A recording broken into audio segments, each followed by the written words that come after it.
Hey everyone, and welcome back to the Firefighters podcast, where we seek to develop, inspire, and motivate the world of the emergency services operator through a series of wide-ranging conversations. Now, before we go any further, just hit that rate, follow, or subscribe button on whatever platform you're listening to. It's a key performance indicator for us and helps us reach even more people. Now, here's what we've got for you today. Leanne, welcome to the podcast. How you doing? Yeah, thank you. Thanks for having me, Pete. I sort of first came across you when I saw the BBC thing, because this was something we were just kind of discussing before we came on. And firstly, we're actually discussing the biggest loves of our lives, which are our German Shepherd babies. And then we got on to talking about the fire service. Actually got talking about some other stuff. But yeah, second best. obviously Everything's second best. yeah, obviously second best. You know, that's what people forget. It's like, well, it's not really my passion. My passion's my baby. And then after that, I've got an interest in the fire service and fitness. Exactly. But I kind of first came across you. I was sent a few clips, and then I ran across and watched the BBC program. I think was it called About England, or what was the overarching series? It's We Are England. They first approached me about it via a friend. So there's a female friend in the service who couldn't feature in the documentary because she wasn't from the right region that they wanted her for. So she got in touch with me and said, "Are you up for it?" Knowing the ins and outs of it fully, I was like, "Yeah, why not? Yeah, go on then. I'll give it a go." How did they get in contact with you then? Was it through your service? Was it just an email or a? So it was direct, so through a personal friend. Okay. So this personal friend then sent my contact details to her friend who worked for the BBC. And then they sent me an email. They said, "Would you be interested? Can we hold an interview with you to see how you appear on camera?" So I said, yeah, why not? So you interviewed a handful of people from across my service. And yeah, they went and chose me. And it's definitely one of the most nerve-wracking things I've ever done.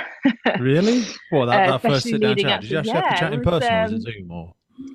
No, during the documentary. So when the cameras came over to my home, that was like, "Ooh, this is really serious." I'm gonna have to be on my best behavior. Because you had your partner featured on it as well, so it was kind of like you had to have everybody on board. Yeah. I was really blown away by seeing like the rest of the watch and stuff were really on board with it, because and I don't know if that was or wasn't the case, and it doesn't specifically matter about individuals, but it's like I can imagine all the stations and watches that I visit across the UK. Some people would hate the idea of that, and some people would specifically book a day off work, bless them, so that they didn't have to be there. But like, I hate that as well, though, because I'm like, we need to open the doors more. We need to let people into fire stations. Oh, I completely agree. Like, I feel the public need to see and need to know us personally, because when we respond to them, it's very, very personal. We're going into their homes. We're helping them on their worst days. We're seeing their worst days. We're not seeing their professional front. So it's important they see us for who we are and we connect with the public. My watch struggled to start with when I said that, "Oh, so I've been chosen to feature in this documentary," and they were like, "What?" I was like, "They're gonna follow the watch around for a couple of night shifts. Is that okay, guys?" And they were like, they were all really nervous. One of them did not want to be in it at all. I was like, no chance.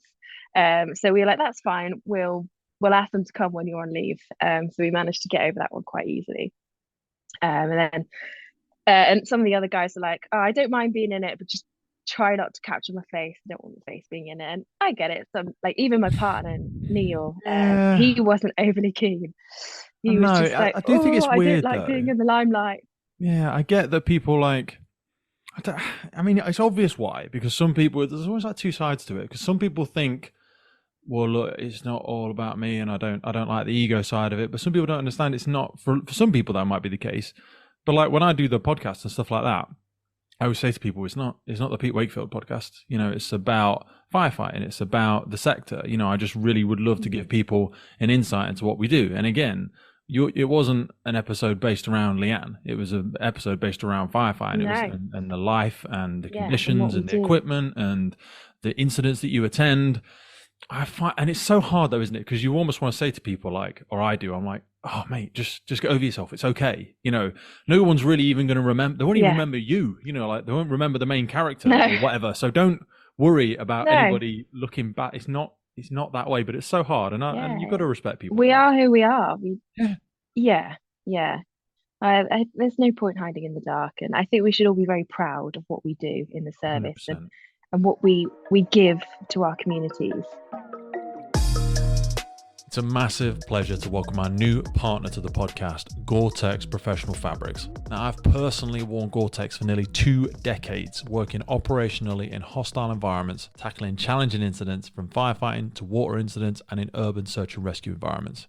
Gore-Tex have a well-earned reputation for protecting professionals in the fire and emergency services throughout their family of highly innovative, waterproof, breathable moisture barriers that exceed global performance standards and are trusted worldwide. It's a really exciting and humbling moment to be welcoming Gore-Tex to the family. And the best way for you to support the podcast is to go over and find out a little bit more about all of the partners that help bring this podcast to you. So expect a lot of things coming from us in the future as we work together as a partnership to help inform, educate, and protect professionals in the fire and emergency services. Gore-Tex, going further together. Now back to the show. So what made you first want to actually join the fire service? Because we say about, looking more inside it and identifying with what the fire service is. What was it to you and what made you first want to join it? So growing up, I had my role model. I had my Uncle G. Uncle Gary, he's called Gary Barnett. I He's prefer been Uncle G. in the retained fire service. Yeah, I call him Uncle G, and accidentally the rest of his station now call him Uncle G because Beautiful. I kept doing it in front of the boys. So that's so Uncle G. He's been in the fire service for about 45 years now, like Wow. incredible service. And his local fire station was next to my primary school. So we'd always see him. We'd see him tearing up past the school, thinking, "Oh, that's Uncle G. He's probably getting to the fire station. He's got to shout." Yeah. And then give it 2 minutes, and then you see the blue lights and the big fire engine coming down past the playground, then across the front of the street, and I would run and chase it and be like, "Hey, Uncle Gary, like that's my uncle." I just was so proud of what he did, and just thought he was the coolest uncle. And I've always had that in the back of my head that it's a real honor to do what we do. And your public presence is 9 times out of 10, most people are happy to see you when you turn up with a fire engine, and to have that job where the public are happy to see you and they want you there. That has so much value. Yeah. So yeah, it stemmed from watching my uncle do the job, and I went through phases as you do when you're young. Like I thought, oh, maybe I could be a doctor, but definitely not. I was going to say, did that ever drop off? Because that must have been like when you were in primary school. Because I was the same. I wanted it when I was in primary school, and then I was like a teenager, and I think I wanted, for a period of time, I wanted to be the strongest man in the world, and I went off on some rabbit hole of doing all those strongman competitions and stuff like that, and then. Yeah. And then I just wanted to own gyms, and then I kind of fell back into it. Was when I was working as a lifeguard.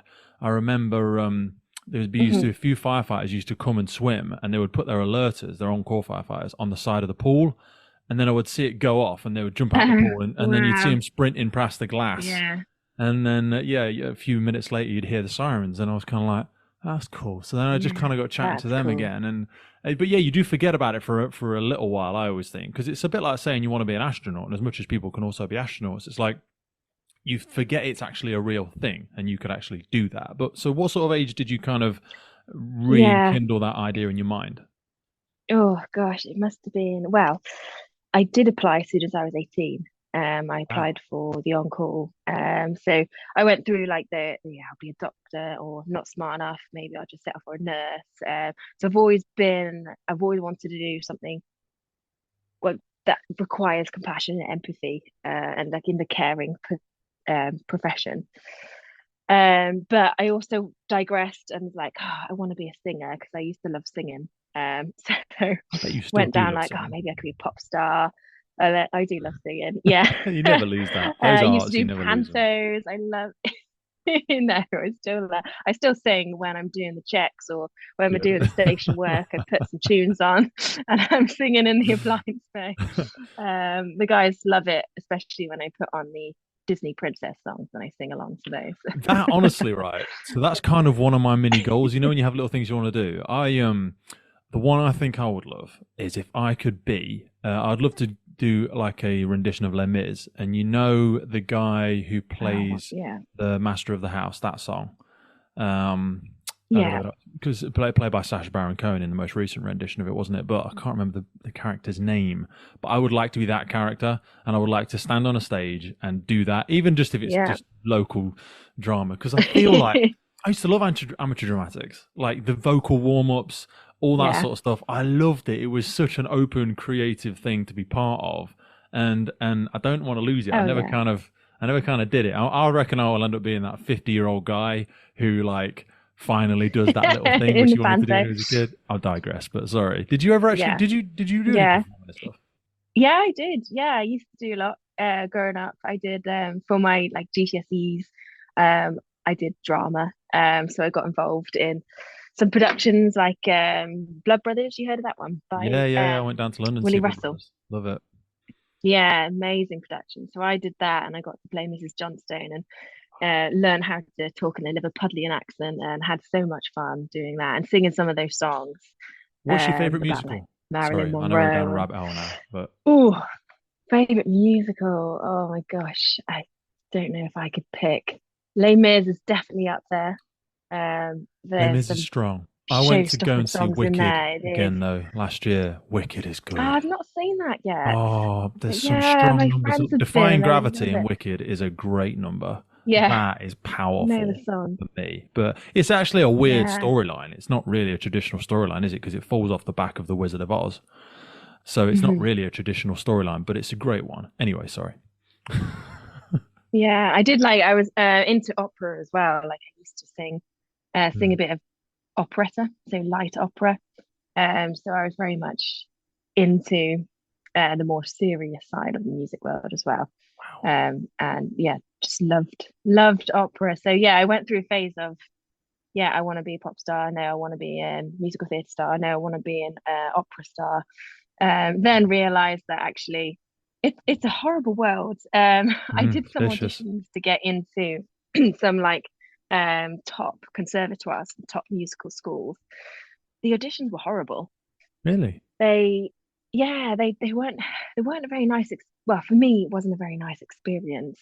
You were just no one was your friend. You were there in competition with each other, fighting out to be the best. Mm. And there was no like teamwork. There was no um oh, let's do this together. Good luck. Yeah. Let's have I some went fun with with this. one of I my really didn't exes, like that. and they were real purists. Do you know what I mean? It's really cutthroat. It's very cold Yeah, environments. And I have yeah, two friends who are professional ballet dancers, even now in their 30s. And even now, they're like, it's just you. There's no friendships. There's no love lost. It's just be the best. If you no, get injured, it just fucking sucks. You know, the train's got to move on. The performance, yeah, the production, it's all about that. And if you have an injury or if you've got a sore throat or whatever, that's why we have seconds. You know, that's why we have understudies. yeah, yeah, yeah. I didn't like that. I'm competitive. I enjoy like healthy competition, but I'm also really soft, so I don't like it. I like to have friends. I Yeah. like to have yeah, support around me. I don't want to be yeah, like Isn't there a difference between when we like say competitive jumping aspects in though? someone else's place if they're ill. Yeah. When we look at the Say that arts, again. when we look at the arts, there's a different thing when we say competitive because I'm competitive in like sport and stuff, and I enjoy that because often in sport it's very win lose. But I mean, it's like it's an obvious like if you and I have a race and you're faster than me, then you're just faster than me. But when it comes to the arts, it's very opinion based.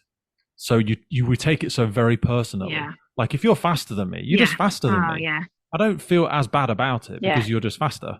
But if someone says you're a better this, better singer, you're a better dancer, you're more beautiful, whatever it might be, it becomes very Yeah. personal with the arts. I always thought. Oh, it does. Yeah, it does. It cut me down. Yeah, I it was, yeah, I soon got put off the idea when I entered into that world, tried a few auditions. I even went to Italy. I did a year off, went to Italy, learned Italian because it's the most beautiful language in the world, and it's the most beautiful language to sing in as well. I loved Italian opera, so went there, really committed, learned how to speak Italian.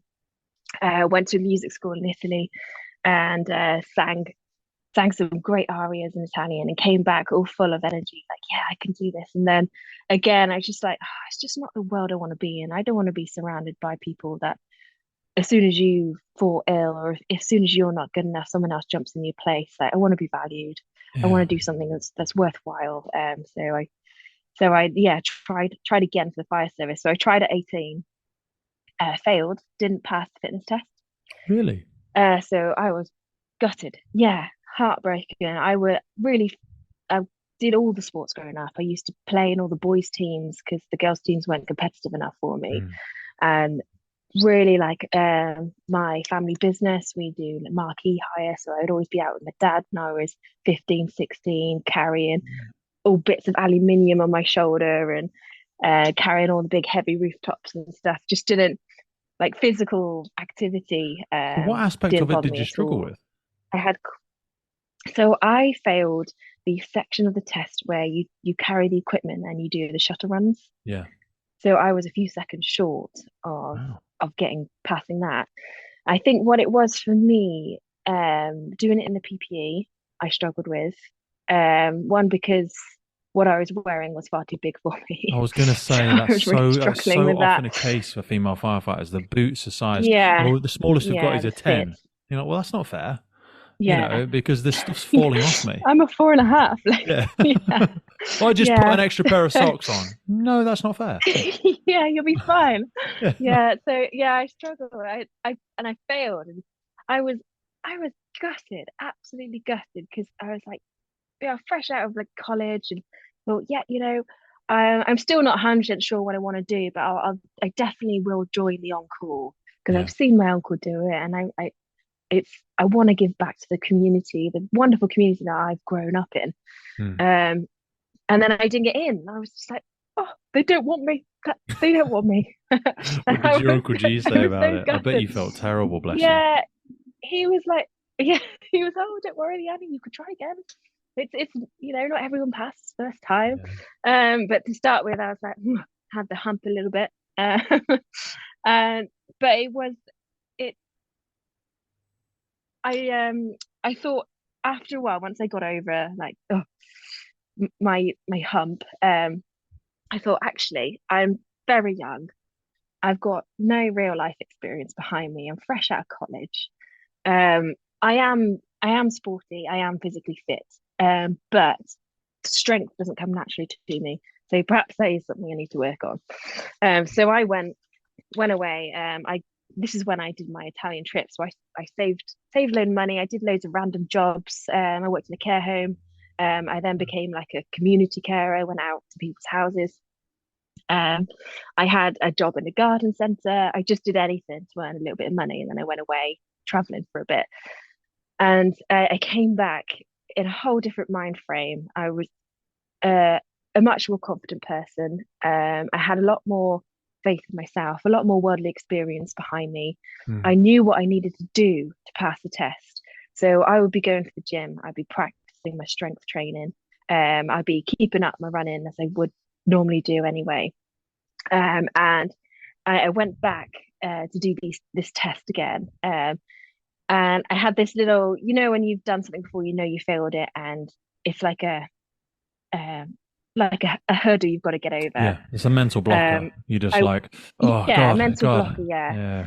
So I went back and I forced myself to do it because I really wanted to be in the fire service, and Even I after all that was traveling, I it hadn't completely gone. yeah, no, no, That's I still great. wanted to do it. Yeah, yeah, it's still the passion was still in me. Um, yeah, I went back and did everything else, passed it as I did the first time anyway, and then it got to the last bit, which was this carry test, and the nerves were butterflies from my belly, like, oh God, can I do this? Did they put you in I knew I stupid could kit do it because again? I'd been. I've been practicing. Yeah. So back in the Jeez. kit. There were some people there who recognized me from 3 years ago. Because this was when I was 21. Yeah. So 3 years ago, they were like, "Oh, this you tried joining a few years ago, didn't you?" And I was like, "Yeah, I did." Yeah. So they for the firefighters there that were doing the test are like, "Wow, this girl's come back 3 years later and she wants to do it again. Like she really wants it." So they all got behind me. So when it came to this carry test, I had pretty much all of the staff there. Even it was done on a station, so I had some of the guys on the station come out to watch me do it. So I felt the pressure, but also I felt like I need to perform. 100%. So I They're did on it your and I team. They want to passed. see you And win. They want to see you succeed. yeah, they were on my team. Yeah, yeah. And it felt amazing. And afterwards, they were all like high five me and like, "Oh, well done. That's brilliant. Good luck for the next Did steps." you think And yourself, yeah, that's it, I'm on yeah, the truck. Let's go. Where's my yeah, locker? yeah. I was like, This is yeah, it. I'm on the yeah, team now. I'm ready. And they're like, no, no, take the kit I'm off. You in. go home now. Yeah, that was a real big moment. Yeah. Yeah. And then I had to drive like in 2 hours to get back home. And and then the process started then, the real long, lengthy process of doing all the medical tests and So did you have the the interviews first psychometric or last, testing and or where were the interviews for you? last. Last. Okay. Interview was last. So you got to pass all of the elements first and then Some people the find the interview is at the interview to be end. the And hardest part with all the different personal qualities and attributes and the different, sometimes they have different national mm, standards. Can you recall any of what, because I suppose you did this twice because did you have to do another one for a whole time as yeah, well I've then? done this twice. Yeah. So Yeah. how So were the I've been interview through the processes for whole you motion. and how did they change at all? So the biggest hurdle for the on-call when I was 21 was that carry test. The interview was really personal because they're looking for staff who want to work for their community. So I'm a big community person. I love where I live. I love supporting the people around me. So I I came through quite well at the interview for the on-call role, but then for the whole time role, it was a whole different kettle of fish. It was all based on the NFCC framework. So I basically had a whole folder of notes of every point about leading yourself, leading others, representing the service. I can't remember all of them, but I had examples and I this whole like portfolio that I studied and how I can answer the questions or what possible questions I might have and how I can get the little points in that's Yeah, in yeah. the NFCC framework. So it was like a tick box exercise. So it was less about the whole time process, was less about me personally. It was more about That annoys me. ticking boxes and saying the right thing. Yeah, that Yeah, it annoys really me because I annoyed feel me. like so there's a few things there, like a huge compliment to you, and not to become like stereotypical, but I do find women are far better at preparing for these types of things, and there's an irony behind that because some people Mm-hmm. like say, oh, more guys than I'm like women try much harder to be honest with the fitness test and with the interviews and Mm-hmm. stuff like that. They seem to have a more professional approach to things. I don't know why that is. Maybe we'll go back into that in a minute, but the frustration for me is around the lack of personal based aspect to some of the whole time recruitments. And it is a case where if you can Yeah. just remember a lot of the points and you remember a lot of the positive indicators and you structure it in a situation, task, action, result, and and then your outcomes, your lessons learned and Mm-hmm. stuff like that. But ultimately Yeah. you can still end up with the wrong people because you can game that. You can just not Yes, cheat, but you you can just can. trick it. Yeah. And I think, something about that like I've given lots of interviews and I ask all sorts of random questions and like I've been taken off interview panels before because they're like, you need to stick to the script. And I'm like, yeah, the We don't care fucking if they have a script German doesn't Shepherd dog, okay? work. It's like people can lie to me on Yeah, the script, and I've said to people yeah, before, but like, I think this person's giving an example, and I don't think it's their example because they could say sometimes to tick the boxes. They can say they're like, yeah, I used to work at McDonald's and I rescued 27 babies, and I can't go and check that. There's no way for me, but if you tick the positive indicators, but sorry, I digress. So you yeah, put a lot of prep into it. yeah, yeah. No, I completely agree with what you're saying. Because it's even though a lot of people will want to do the job, but it's it's not a job for everyone. No, it's Uh, not. you you can't just pass. You can't. I feel like the services these days are trying to tick boxes, get the right statistics, get the right percentages of different types of people. I mean, even I can say that because I'm a woman, and they want to increase only 7.5% of firefighters across the country are women. So there's not many of us. So if you're a woman, you're like, well, hey, big tick. But it's like, well, no, I am like one of the boys, and I want to be better than the boys. Yes.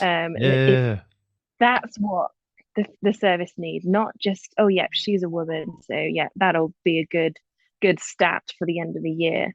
I think the fire service has definitely lost track of your personal qualities and attributes, and interviews have moved away from who you are and why do you want to do this job, the why is a rather big than important thing.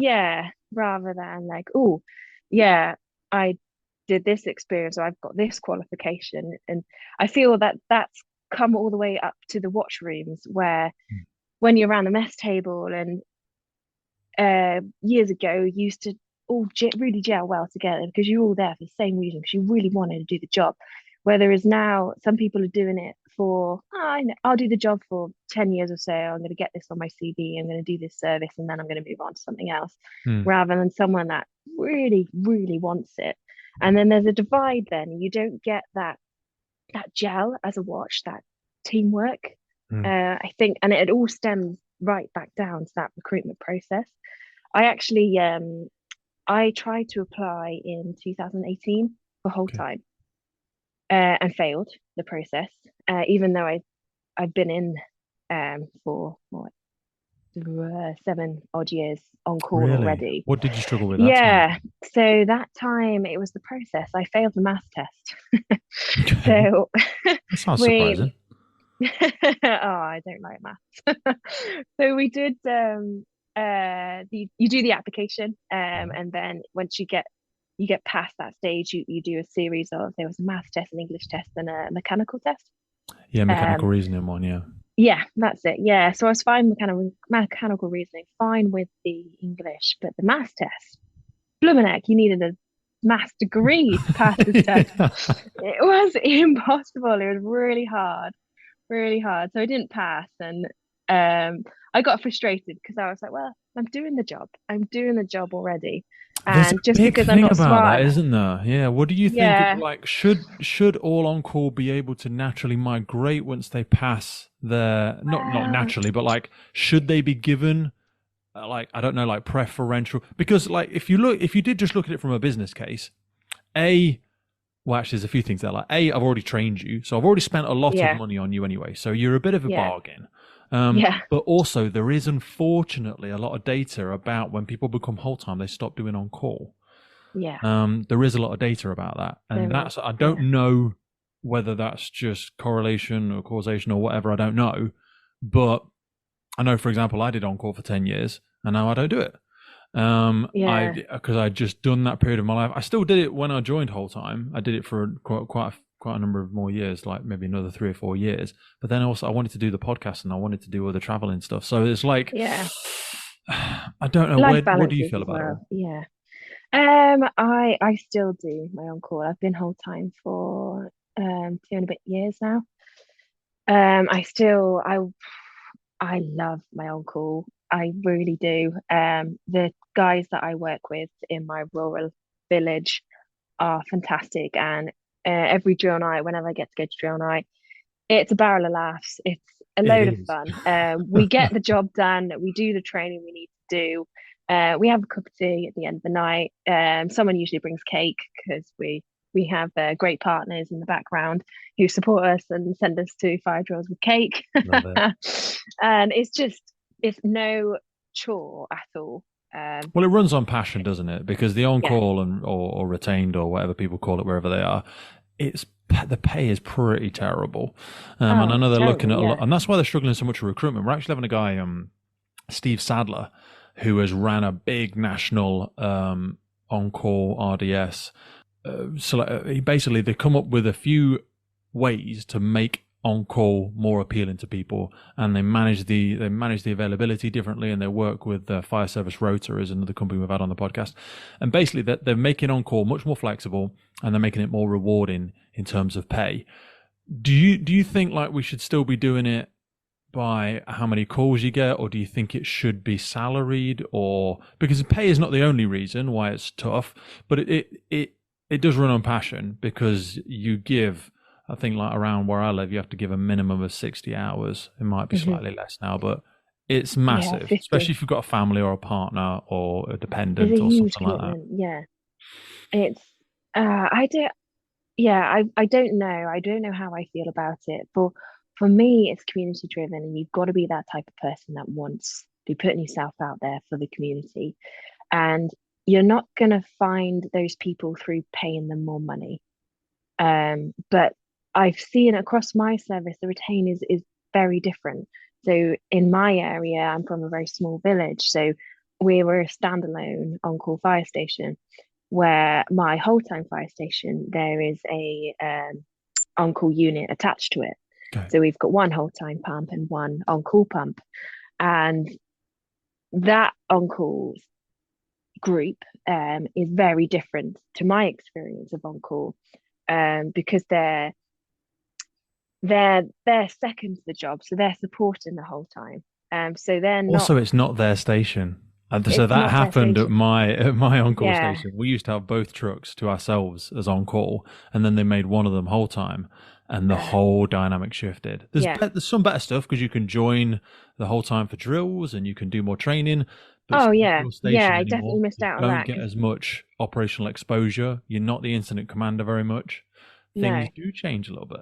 Yeah, they do. Yeah, and you've got to take the positives out of it. So I was very envious when I first joined and did my first on-call course.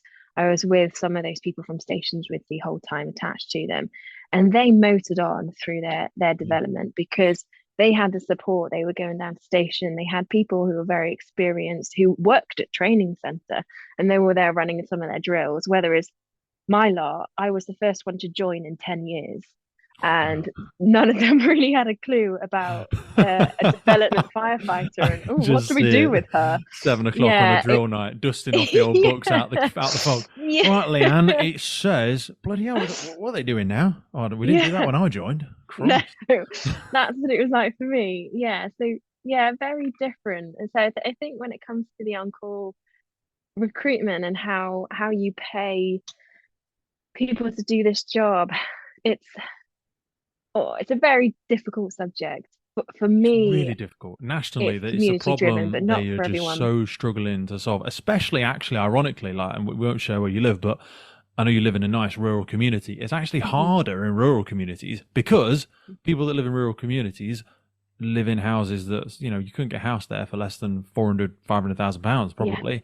So people like that yeah, maybe travel into London, and they work, they don't, their time off is their time off. So you will struggle to recruit anybody locally there yeah, because they're all earning 90 absolutely. grand. Yeah, yeah, oh yeah, yeah, It's yeah. like, It's I mean, for my case, I couldn't afford to buy in the village I live in, so I had to build a house yeah, because that was a lot cheaper than buying. yeah. But I managed to do it because I actually had support of the local fire station, some of the local firefighters, and the station commander wrote letters to the planning authority and said that we need on call. And at the time, I was already on call in a bigger town, Yeah. so that we want Leanne to come and she would join us our whole time, and that really helped. And my planning application got passed through quite quickly. Well, So I'm well, sort I of suppose committed it's as the well. So community needs, isn't it? maybe we could go down that route. Say that Yeah. if you want to join, you can have planning permission to build a house, but you've got to be on call for 10 years. Yeah, well, and that's what I mean. Like, so there's always one way to skin a cat, and like sometimes I think we don't necessarily got to pay people more, but if you could give them, because they want to serve the community, so can you find a Incentives. way for the community to serve them? Like, can you not give them special exemptions, but just like, I don't know, I don't know, help them with their council tax. I don't know, but Yeah, I feel yeah, like oh, there's more creative ways that we could be going about this. And I'm yeah, excited to speak to Steve soon, because we're yeah. going to I'd be have to interested to sort listen the to that. problem out. We're going to have, because it's really coming up on us, and we're being lucky now, because like your station, just to stay on that for a second, like there's a lot of members there that will probably come up for retirement very soon. And we're at this stage in a lot of UK fire and rescue service. We're going to lose a lot. We're losing a lot of people already through retirement. We're going to lose even more over the next 5 or 10 years. On-call stations, it's going to be hard to replace them. Very hard. Very much so. So we need to have an answer for that. But sorry, it's something I'm really passionate about. Hey folks, just wanted to jump in with a quick piece around firefighter health and well-being. Whether you are trying to join the fire service and pass them tricky fitness tests, if you are currently serving, or if you are coming up to that next chapter of your life, retiring from the emergency services, we get so many different questions around it. So in partnership with Fitness for the Frontline, we have come up with a series of guidance and programs specifically designed to reflect the physical elements of the role of a firefighter. So whether it's carrying an LPP across an overgrown field, lifting a ladder above your head under running it, or wrestling with cutting gear for 30 plus minutes at some kind of complicated RTC, our bodies are required to lift, push, and carry objects in very specific circumstances. That is effectively what Fitness on the Frontline focuses on, as well as the longer term aspects of overall health and wellness for our firefighters. Now, we are definitely not about to be smashing out world records or getting that beach body ready in 6 weeks rubbish. The systems and programs that we put in place are adjusted for people's current fitness levels, and they're not a prescriptive weight or a one-size-fits-all BS. It is very likely for myself personally that I'm still going to be a firefighter when I'm 60 plus, so longevity in the role is really important to me, and I know it is for so many people out there. It all starts with no obligation, 7 days worth of the programming, absolutely free. So whether you're joining, serving, or looking at the next chapter in your life, Fitness for the Frontline is designed by firefighters for firefighters. Now back to the show. Yeah, me too. There's a real divide in the sense that the older boys on my station, they are so reliable, so committed, and when that letter goes off, they drop everything, and their poor wives and families behind are like, oh, but they just get used to it, and they're incredible. Like the supporting family behind the on-call people are incredible. But we've also got a few younger people on the station as well. But it's different. Like they're providing the absolute minimum hours they can possibly do because they've got a wife and children, and they've got commitments, and when it's the weekend they want to do stuff with a family. Whereas years ago it wasn't so much a thing that your weekend, your parents are still working, or your dad's or your mum, and they're still on call. There isn't a whole I guess it's a bit of a social media impact that, oh, I need that. We're going to take the family out. We're going to have a day out, and then we're going to take photos and put it on Instagram. Rather than like, oh, I've had a boring now weekend. Like, oh, we've got to go to the cinemas, or we've got to go out to the Lake District. And I love doing those things. But there's less like, we're just going to go for a walk in the park. We're going to go into town, and that's all the stuff I used to do when I was on call. Whereas now it's like, can we go to the next nearest city to go shopping? And it's like, oh, it's a fucking... it's a different mentality these days, I think. It is. It's more about you're working to live rather than living to work. Like, like my father, for instance, he will work every day of his life if he could, if he didn't have us behind him saying, oh, please can you take us out, or please can we do this. But he'd quite happily work every day. And likewise, some of the guys on the station, some of them are even farmers, so they have to work every day. They're not bothered about going away or having that weekend away. They're quite happy staying on call and constantly working, and then they will get that one holiday a year. It's very the lifestyle has changed, and it doesn't suit the on call anymore. I don't think it suits a lot of society in general, to be honest. I think there's a lot of things that start to fall off the edge of the table as we transition away from this idea of supporting our communities. That's I mean, now, I live in a cul-de-sac. Sometimes you don't even know everybody in the flipping cul-de-sac anymore. I remember you used to be able to walk out and just know everybody, a lot of the people in the cul-de-sac are significantly older than me and my wife. So we kind of look after everybody a little bit, take their bins in for them. And if they get a delivery of something, or they need to get rid of something out of the house, I'll go and lift it out for them. And you kind of look after everybody. But then there's a few new couples have moved in, which is absolutely fine. But like they're not interested in anybody. They're living their life, privately on their own, not integrating with the community. And that's really common here too. I think, it's a real shame. a real shame. That's why when we go to things Um, like it sounds weird, but like illicit drugs dens or things like that, people are like, "Oh my god, I can't believe that's on whatever street," and I'm like, "You don't even know what's happening next door anymore." no, You know what I mean? You have no, not got a bloody clue what yeah, is going on your street, and that is really worrying. You know, it's almost like we've yeah, never been so connected yet never been so isolated. We've yeah, never and lived that's in so many condensed yeah, communities yet never felt so alone for so many people. and that's exactly why us as firefighters need to be open and public, and we need to know our community around us. We need to talk to people and be open and kind and honest and be who we are. Um, Here, we're still holding on to that rural, that community base. So I can walk down to the local shop or to the local pub on my own, and it'll take me an hour because I've stopped and talking to people and saying hello and having a chat and catching up on, oh, how's Auntie Barbara, or Yeah. it's still there. As it's not quite like what it used to be growing up in my town. My mum would quite happily let me and my sisters walk on my own to my Uncle G's. Hmm. And so we walked down the streets. Oh God, it was a fair walk, to be fair, but she's quite happy because she knows everyone in the community will say, "Oh, they're the playgirls," and then they must be walking to Uncle Gary's, and they'll all say hello. And she knows that someone will get in touch with her if there's something wrong. Yeah. But now, God, you wouldn't let children walk on their own through the town somewhere. It I just be, try and do it more and more. So my youngest is do now you? 10, but I've also got a 15-year-old and a 21-year-old. Okay. So like, especially with my youngest, I try and, even for the last 2 years, she's been walking to school. So she has to walk through an estate, across a park, Yeah. and then through another estate, and she's in school and she'll walk with her friends. But I still think, and I know a lot of people will hear that and just like, oh my God, so few kids get snatched every day. It really doesn't Mm. happen. She has a mobile phone. Because like, I also, there's a quote I heard a long time ago that made me think like, do you want your children to be safe or do you want them to be strong? And strong, I don't mean Yeah. like muscle bound. I just mean like, do you want them to have street smart? Do you want them to be able to speak to people and build rapport and just have a bit of social awareness so that they don't put themselves into bad situations? And I always say that to them when we're like walking through the park. I'm like, okay, close your eyes. Who's in the park?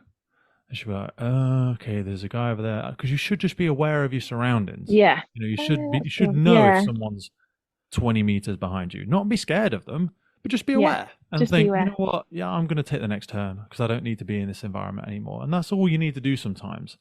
Because some people are just so fixated on their phones, I think, that they're not even Yeah. present. Like that, they're Yeah. the people. I True. think some people make themselves volunteer victims in certain situations because they're just so oblivious to life. Yeah. Yeah. Yeah. Very true. Yeah. I think, yeah, going back to the community, that's really important. Mm. But for young people to feel like they're, I mean, there's that stigma, isn't there? If you say, "Oh no, you're not allowed to walk home on your own," then instantly they'll be like, "Oh, why not? Oh, oh," Yeah. and they get nervous about it when they don't need to be.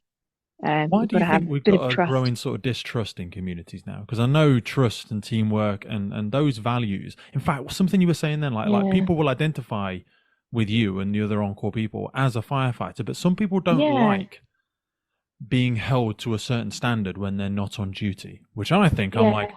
we shouldn't be hiring that person anyway. No, If they no. only want to behave well when they're at work, I Yeah, want somebody that's got a certain type of moral compass, like they're going to do the yeah. right thing whether they're wearing a uniform or not. And you should be. That's Oh, why I feel yeah. like when Absolutely. we When look I at was at training center, yeah, I went into the shop in my uniform, and someone said, "Oh, you shouldn't do that." I said, "Oh, why oh, not? I'm proud. Look at me. I'm a firefighter. I'm well proud. I, yeah, I'll, I'll wear it out if I wanted to." I wear it Um, everywhere. Anyway, I'm but like because I love it. yeah, that, oh no, you can't do that. Like, Yeah. oh, well, why not? I said, "Oh, because you can't." I can't remember what the reasons were, but it was discouraged that we Well, wore everyone our assumes you're going to uniform. take the service into disrepute. It's all born out of Mm, fear. yeah, And yeah, I'm like, yeah, I like to be identified as a member of the emergency services so that people think of you as something that's safe. Like if someone's in trouble and they're looking around and they're like, oh, this person will help me because they stand for something. Viscerally, I know if they're a first responder, then you would make these assumptions that this person is trustworthy. They whatever might know first aid. They could help me. I feel vulnerable. This is someone of safety, and we should all be like that, no matter where we are. If we're a first responder, 100%. And I think every firefighter would want that. They would want someone to turn to them if they needed the help.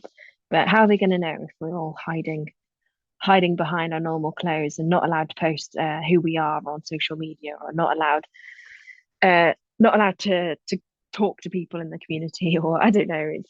I feel very passionately thing. about being open and being honest and being who you are and being proud of what you do. And I'm a big community person as well. It's really important. Like I love doing the school visits. I love it.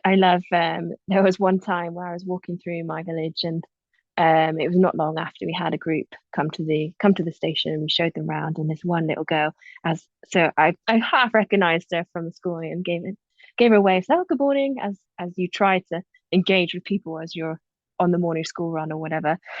And as I went past, she's like, "Oh, mommy, that's the girl who was at the fire station. That's the firefighter." And I was just like, "Oh, how good does that feel? That's so cute. It does feel really good." And I felt really proud. And it was nice for the little girl as well to look up and see, "Oh yeah, she's a female firefighter and she's really cool." And to associate that, ladies can do it too. It means a lot from kids, digress. but I also feel like it means a strange thing from parents as well, especially given the fact that they know we don't get paid a lot. But like there'll be an irony of like, if you ever go to parents' days and stuff like that, there'll be the guy that owns the multi-million-pound construction business. No one cares. It's like my mom's a firefighter, or my dad's, or my auntie, or my uncle, and people are like, wow. And even the parents sometimes, and it's not about adulation or inflating your own ego, but they're like, I know your working conditions aren't fantastic, but you've obviously got such a moral commitment in some way or reason or why that you do that thing. And for me, it's like some people will laugh at it, and some people that are maybe slightly smarter economically than me will think, dude, it's just not worth it, But I'm like, romantically though, I just feel like it stands for more than that. It really does. And that's kind of the whole point of the podcast. I think what's happened culturally is we've just kind of forgotten a little bit about what it stands for, because people don't share their experiences as much as we've moved into this digital age, and services have got so scared about people doing things wrong. We've kind of started to hide what we do, and we've accidentally lost. It's the blame culture. Lost a little bit of pride with it, because we've stopped being proud of our people. We've stopped talking about them a little bit, and we are definitely heading back in the other direction, which is good. And the show you were part of is a perfect example of that. But got a long way to go. Oh yeah, completely, yeah. And I feel like stemming back again to that recruitment process is getting those people that are passionate and really want to do the job, rather than, "Oh, I want to be a hero. I can do this. I'm macho," or I don't know, that sort of mentality that they're doing it for themselves rather than for their community. So that's the difference I've found between the on-call and the whole time, is that the on-call, everyone who does it is doing it to provide that asset in their local community, because otherwise we're going to be waiting half an hour, 30 minutes for the nearest fire engine to come, or the nearest defibrillator to come. But the whole time attitude is a bit more, it's a career choice. You've chosen that career, so you're a bit more selfish. And unfortunately, the side effect of that is there's a lack of passion and that community drive, or even how do I word this?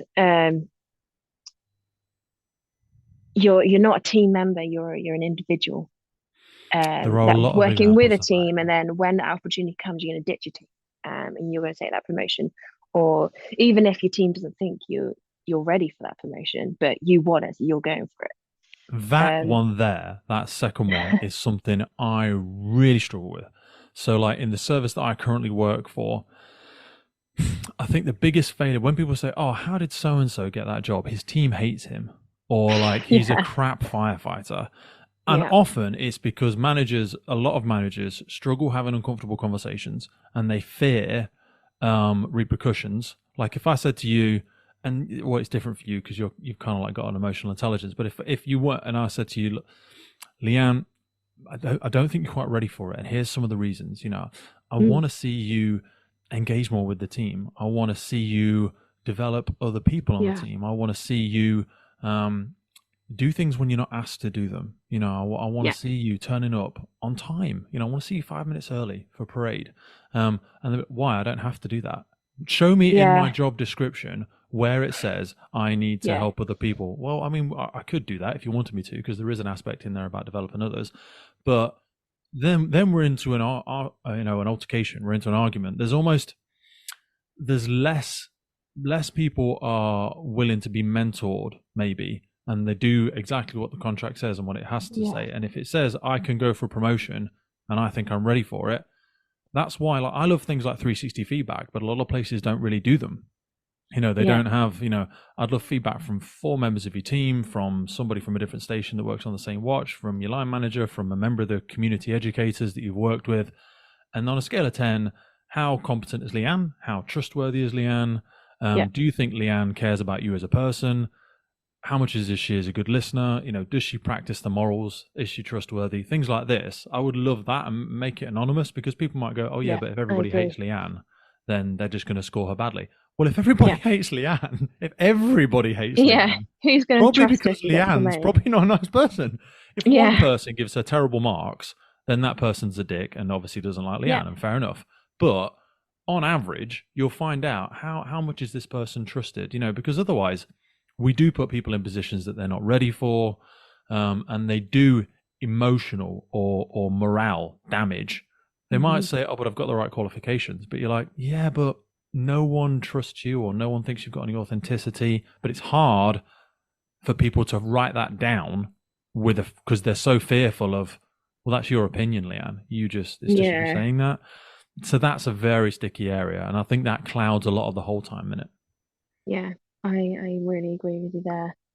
I think, and then once that person moves forward without the support of the people around them, you then lose that respect, and that respect is so important to have. Your watch commander, your station commander, or even your SMBs or your LMBs above you.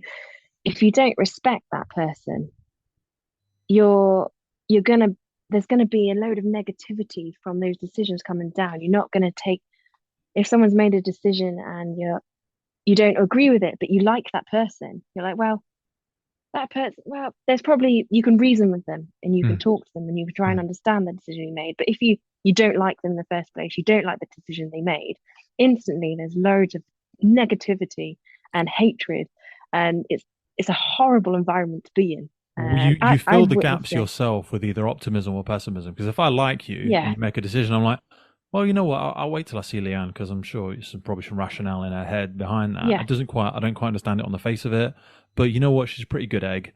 Do you know what I mean? Whereas if you don't have respect or trust somebody, and the same decision is made with the same rationale, but you don't understand it to start with, and you go, yeah, but Leanne's a horrible person. You know what? She probably did it for herself. She's that sort of person. You know what? I bet she did it just to spite us. And you're like, you don't know. It's the same scenario, but you don't respect that person, or you haven't had a great relationship with them. So as much as people say, well, that shouldn't matter, but it does matter. It's going to matter. Really, we're human beings. We're not just metrics.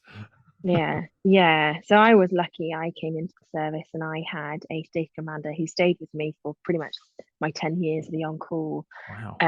And he was a real inspiration to me, because he genuinely cared about me from my first day on station, or my first fire shout, or if there was something happening at home.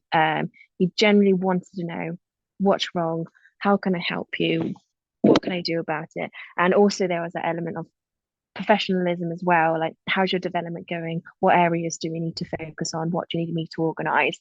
And he was like that with everyone. He'd come to drill nights, and he'd talk around to everybody, ask how each other's are. He would ask my crew commander, like, "Oh, how's your wife, Tiffany?" And I'm like, "Oh, is that what she's called?" Like he knew everybody and he looked That's a big after thing. everybody, and then he battered away all the shit coming down from Mm. above, all the politics, Yeah. battered all of that away. So all we had to do was focus on our job, and he protected us, and he cared about us, and he was passionate about us.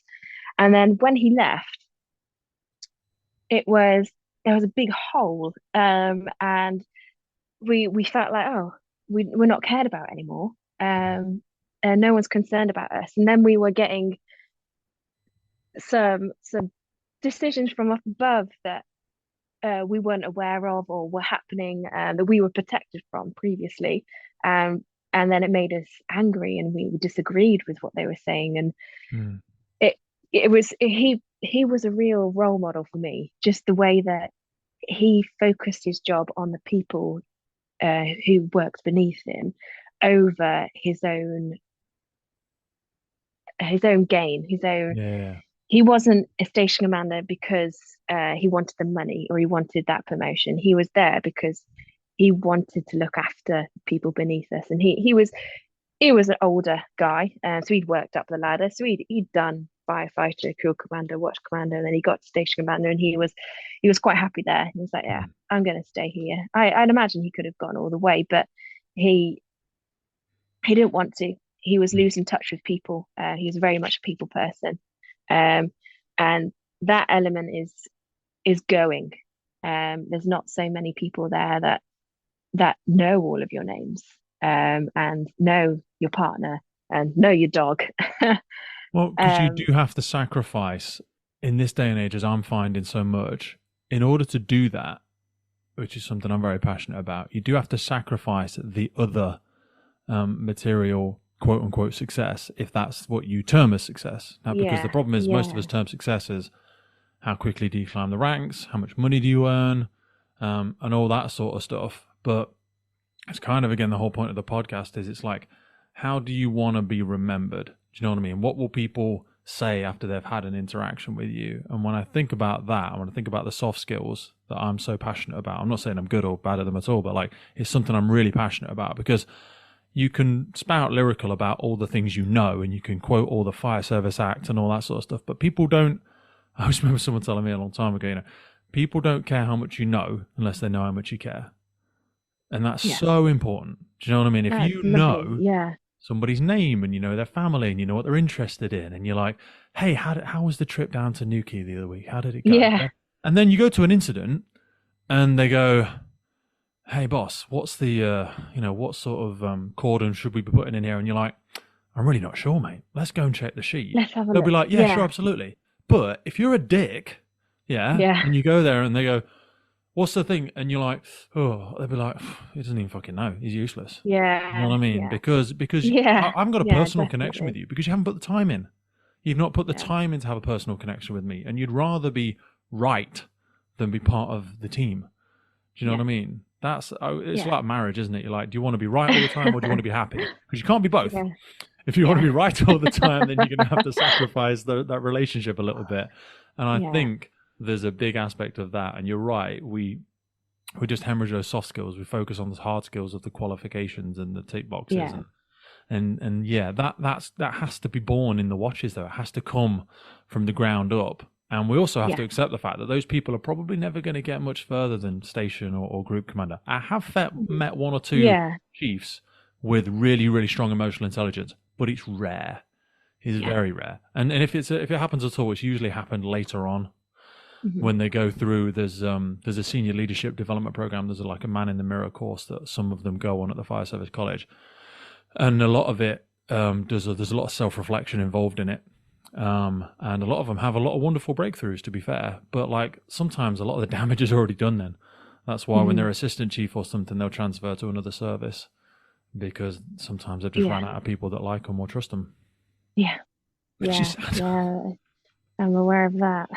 sad. Yeah, So, we spoke so much there about trust and teamwork. Speak to me yeah, about some of the stuff, why that's so important to you, and how you see some of the most effective teams that you've been with yeah. working. For me, an example of like teamwork that I've really experienced and figured out that actually it works and it's better to stay as a team. Um, we did we did a Three Peaks challenge with my on-call unit, Love it. and it was a great experience. It took a lot of planning and preparation and training. But when we did it at a time where lots of other groups were doing it. It was organised by the Firefighters charity. So we were we went up the mountain together and came down the mountain together. Whereas there are teams that were separating. Some were quicker, some were more like elites than others in their teams. They were leaving those members behind. And by the end of it, you could see teams staggered all the way across mountains. So our team stayed together. If someone was struggling, we would hang back, we would help that person struggling. No matter what your ability or your fitness or what injury you've got, we stood together and stayed together and we completed the challenge together. We didn't win. Um, and we but we finished it Depends and what you think the completed it. metric is. Yeah, and I When think someone that's says, "Oh, we won," and you go, "What was the metric?" And they go, "Well, we yeah. completed it in the fastest time." Oh, okay. So sorry, Okay. we thought we won because we had the greatest time as a team.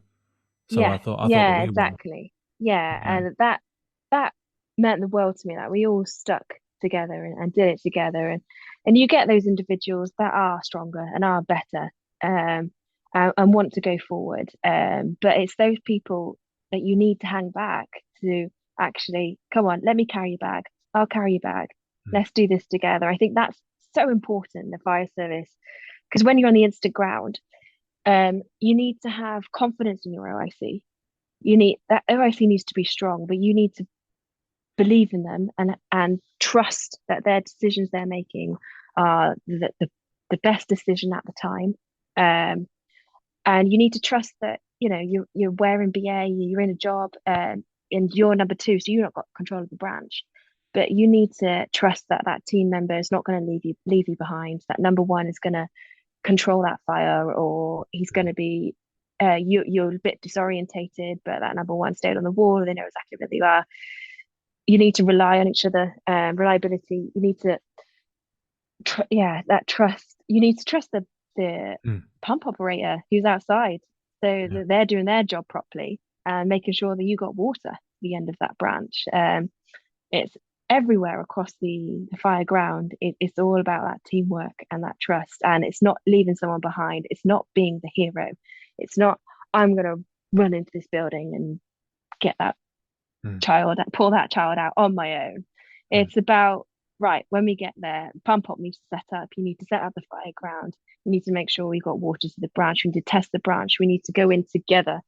Um, the OIC by that point has to make the right decision about which door are we going in. Is it safe for us to go in? What tactical ventilation are we going to use? And it's that whole teamwork Yeah. that makes the rescue. It's not the individual. So, And you have but to there's trust all of those observations because you're only going to be able to yeah, see a very small part of what's yeah, happening here. And it's the same exactly. for us. I mean, it's the same for the incident commander. I can look at everything, but I'm then going to I'm going to ask you to go through that door. And when you're through the door, I'm not going to control over what you're doing. I've got No, to trust that you're going to look after yourself. You're going to do the thing that I asked you to do. If something changes in there, you're going to let me know. Do you know no, what I mean? And the yeah, person that I've asked to look after you, the engine control officer, the pump operator, the yeah, person chucking the vent around the other side, I'm going to trust all of those people to uh-huh, look after yeah, you. And it's petrifying sometimes because you yeah, think, and you see that so much with new incident commanders, where they forget that most firefighters are competent. And you yeah, become an incident commander and you suddenly think no one else can do their job. So yeah, you're like micromanaging the hell out of yeah, everybody. And that's the definitely. worst thing to do as an incident Yeah, commander because they're like, you know what? If you stayed on the truck, we'd probably put this thing out by ourselves anyway. So we yeah, don't, you don't need an incident commander yeah, come in and micromanaging everything you yeah, do. yeah. Don't be a dick. Yeah, um, yeah. I think you really need to rely on each other in your team. Like even if you know that I have my weaknesses, I'm not the best at lifting the spreaders and the cutters at jobs. But the guys know that if I'm the only person there that has to do that job, that I can do it and I will do it. But that you've got to rely on each other and you've got to trust each other, that trust that they can do the job as well Mhm. and not take the job away from you. It's really the processes at the moment, the whole tick box exercise thing, not the best people come through, and there's there's a lack of ability. Some people think they can do it, but actually they think they can do it, so they don't train, they don't drill, they don't practice. Or in the fire service now, we're doing more home fire safety checks than we are drilling out on the ground. And it's yeah, I'm not sure where I'm going with this, but it's that respect, that communication, that honesty, that reliability is so key when you're in those high pressured scenarios. That those are things we don't practice and we No, need to you're do right. more of. Yeah. Yeah. Even doing tabletop exercises and stuff like that, and holding people Yeah. accountable for certain jobs. They haven't got to take hours and hours and hours. But I think those things are so very, very, very important when you're looking at the different Yeah. dynamics within a team. What do you find is some of the hardest parts of the job? Oh, for me, it's it was all amazing and wonderful and the best job in the world until I came across my first fatality. Mm. That was hard hitting. I remember my fatality was a HDV versus a car. So it wasn't a great result for the chap in the car. And I was quite new into the job. So my OIC said, right, I want you in trauma care. Where we live, you're waiting a good half an hour for the nearest ambulance to come. So I was faced with this dude, and he wasn't in a great way. And that was really, really hard because I did what I could. I did what I thought I could. And he didn't make it. And he had this wedding ring on his hand. So I just had this thing in my head. I was like, oh my God, like, um, what else could I have done? Or I'm not knowledgeable enough. I don't know enough. I could have done something differently, or I should have picked up on those signs that he had this like catastrophic bleed out of his neck, so his chances weren't great anyway. Yeah. But it was horrible. It was a horrible situation. I thought about it for a long time. What could I have done differently? And that's one of the hardest parts of the job, Mm. is after you deal with the incident and you come home and you're thinking through like, why didn't I do that? Why didn't I think of that? There was another situation where we were on our way to a fatality, and we heard the first informative from our nearest on-call station, and they said that they were performing CPR. Again, no sign of an ambulance or a doctor anywhere near. They were waiting for us because they had 3 casualties, only 1 defibrillator, and they were having to choose who they were going to put Wow. it on. And at the time, I was riding in charge of our fire engine, and there was a road closure. They were tarmacking the main road to get to the incident. So we instead, I knew the road. They knew they were doing road works, and I knew that they were tarmacking. So I made the decision, the early call, to say, right, we're going to go around the diversion before we even get to that road closure, because I know we're not going to be able to get through. Yeah. And then you could hear the panic in the informative message that they're working on people and it's really severe, and like, where the fuck is the Yeah. next on-call unit? Yeah. Because Yeah. they Yeah. know we're going to be 10 minutes if less. They Yeah. know, they rely that, yeah, that next Yeah. defibrillator is on its way. And we were a bit longer because I made that decision to go around the diversion. And after the job, I ate myself up for ages thinking that I should have just tried to get through. Surely they should have let me go through emergency access. But I was kicking myself until we did a team debrief. We went to station one night and we had the critical incident support team come out, and we all talked about the scenario, with the incident. And I brought that up, that I thought I'd made the wrong decision and I delayed our time arriving there, and we could have potentially made a bit of a difference to that person's life if we got there sooner. If I didn't decide, if I tried to force my way through. And I got really emotional about it and really upset. And the guys, one of the guys who wasn't on the truck, but he was trying to get to the station to respond, said that you wouldn't have got through. I tried getting through to station that way, but they were tarmacking the road. You would not have got through. You made the right call. So after weeks of kicking myself about making the wrong decision, I was like, oh, actually, okay. I felt relieved that you were lucky to get that closure, though, like that yeah, closure on the, because you so many don't people always would get never that. get that answer. Yeah, yeah, yeah. So yeah, for me, that's the hardest part of the job, is dealing So with those when did you do fatalities and your? those So decisions. you've done your level 1 incident command. I'm guessing you've done your. Yeah, so I only act up. I'm still firefighter, but I act up because we need we need incident commanders locally. I don't do it in my whole time role, but I for Are they my not on part of the call. same service? Yeah, same service. Yeah, But they yeah. don't That's they that's don't an recognize your interesting one. ability to act up whole time. No, it's an What kind interesting of one. There are stupid different shit is that? skills. Yeah, It's it's the same yeah. incident You know command what? team When must have trained you.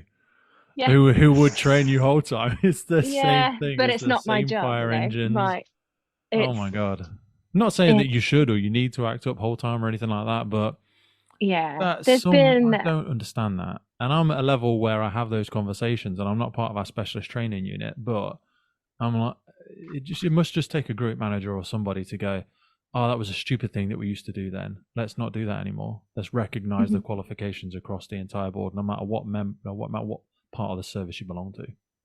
yeah. It's an interesting one, that transfer of skills from your whole time, from your like on call to your whole Yeah. time, and how they don't always take advantage of what skills you've got, but also I tried getting on a water first responding course. Well, I am a water first responder for my on call role, but not for my whole time role.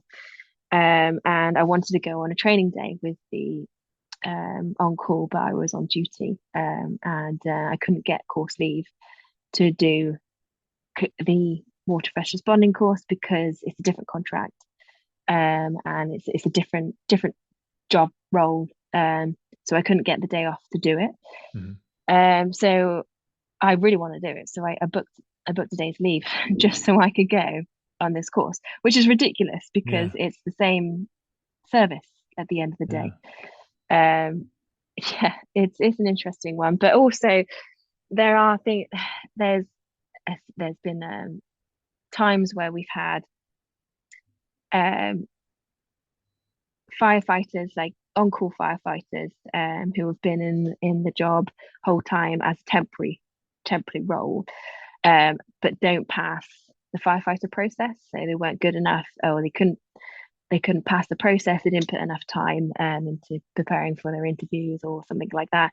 But then they applied for the watch command process Yeah. from on call straight into watch and got a whole time watch commander job. How does that work? So you can't get through as a firefighter, but you can get into whole time as a watch commander. That's where you have to be very delicate with the on call and the whole time. Yeah. Um, I think I tried twice to get in whole time as a firefighter, and I did eventually get through after a lot of determination, a lot of being knocked down and getting myself back up again. And what else can I do? What more can I do? That I had a goal. I wanted to get in, and I kept working towards that goal. Whether it's if you don't get in as firefighter, oh, you know what? I'll go apply for the watch commander process, and I'll skip those. And that's where you get that lack of respect, Yeah, especially when people because then of transfer course across like that, it can there's everyone, different ways that where fire, how it's yeah, received. exactly. Firefighters are the biggest gossips I've ever known. Like I've Honestly, I've got a load of I love girlfriends it. who I've just love a stopped good listening gossip, now because people but will they say, "Have you heard this?" And I'm like, I I'll have to know, add it to the Excel sheet of rumors about yeah, me because apparently I've done yeah, some crazy shit. yeah, I've ran services. I've done some stupid stuff. I've killed people. I've yeah. slept with people on fire stations. I don't know what I've done these days. I can't keep track of it all.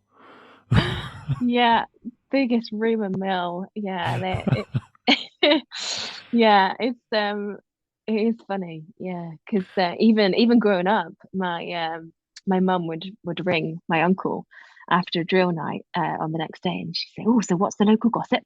What a Um, boss. so I yeah, always love it. It's an old Peter Kay joke, isn't it? Where he's like, you've got that woman next door, and she's like, "Hi, is everything okay?" And I'm a bit of a nosy bitch. yeah, It's just yeah, like yeah, most people in the fire. Yeah, bored firefighters are nosy bitches. Honestly, yeah, the buggers, yeah. their own They worst are. enemy.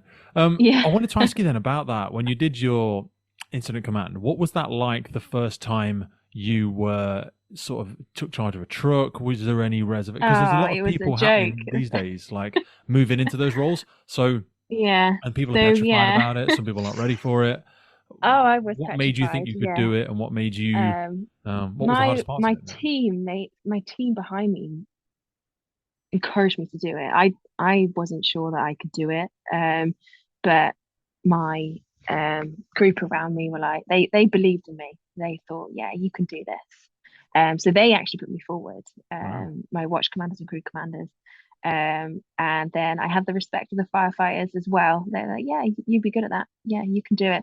So for me, that's what I don't think going back to the why women prepare more, I think because we doubt ourselves more.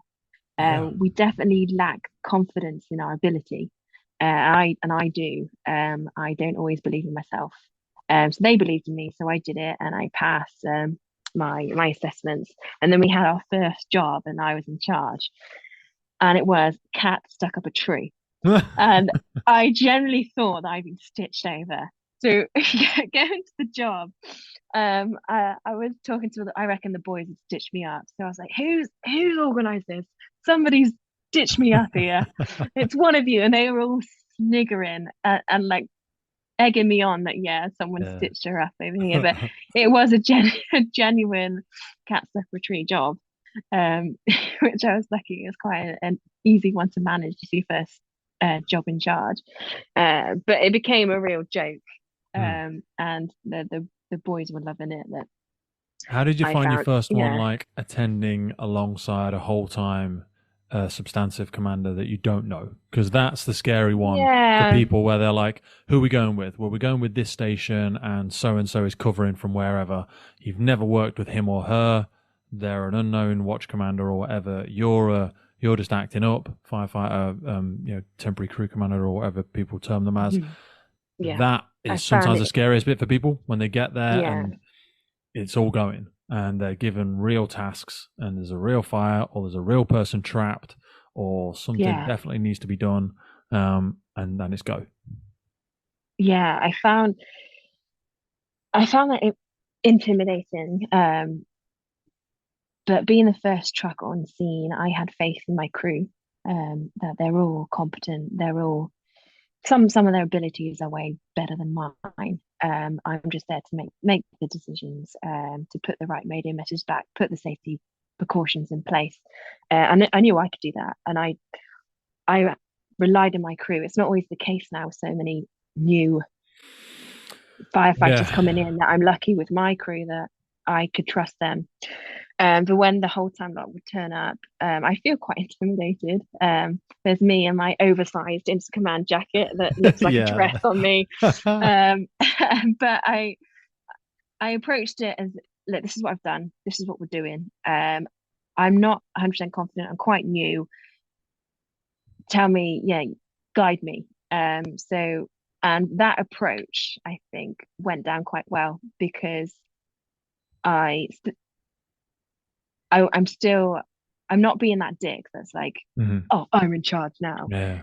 But I'm relying on, I'm asking for help. Mhm. What more can we do? I'm still a part of the team, even if I am the one in charge. Mhm. So, That's a great question. Like when you say, what more can we do? I always say to people, like, what can you see? What more can we do? Or would you do anything differently?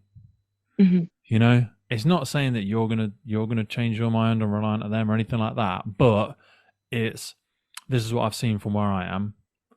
Would you do anything differently? What have you yeah, seen? And just yeah, let them be part. They're almost, I mean, they are, let them feel part of the decision making process. I always say to people, I don't need to have the idea. I'm going to take responsibility. So don't worry. You give me all the ideas and all that sort of stuff. If it goes wrong, it's my fault. That's okay. I'll take responsibility for it, but I don't need to have the idea. It doesn't need to be my plan. If you can demonstrate to me, what do you see? What could we do differently? If you can demonstrate to me there's a better way to do it, 100%. I'm not married to my strategic plan. Yeah. I think, I've watched my partner.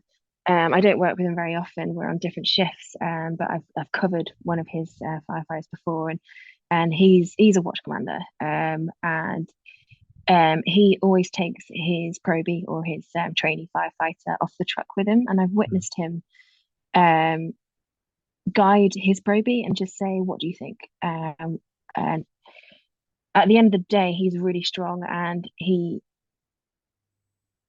reliable, and you know that he'll make the right decision. But every job, he gets somebody to come off with him to have a look around, to discuss, to look at options, and ultimately, he'll make the decision. But I really value that, and that what he does, that he's getting others involved. He's not just, this is my job. Ultimately he does that because he's quite a strong chauvinistic male. But also, like, most of the time when he is right, he is right. Yeah. And but he also, the way I really like the way that he manages, and he gets his probie to come with me, bring the tick, let's go and have a look at this together. What do you think? You guide, even though I'm going to shadow you, I'm going to stand behind you.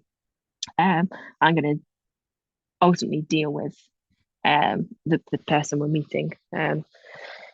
What's it like being in a relationship with somebody that's also part of the emergency services? Does it make doing the job easier? Does it make doing the job? I know it's not something we discussed before, but does it make it easier? Does it make it harder?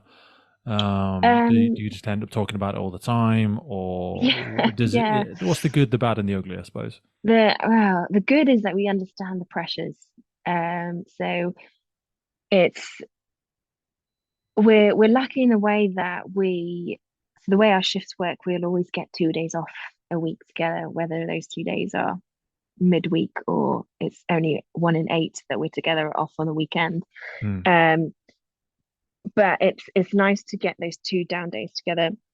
But sometimes those down days, Neil might come off a shift, and he's absolutely exhausted off a night shift, and he needs that first day to sleep. I get that because I know exactly how it feels. Whereas for some partners who aren't in the fire service and they've got plans with the kids, and their partner is absolutely shattered, but they're forced into doing this day out that they plan because it's been booked and paid for. That's where I feel quite lucky because we understand each other, we understand those pressures. The disadvantages are, we're fire service at work, we're on call, and then we get home and we're talking about the fire service as well. Like, does he work on call as well? He used to, yes. So he's now the on call for HUSAR, the Urban Search and Rescue Team. Ultimately, he's on call, but different on call units.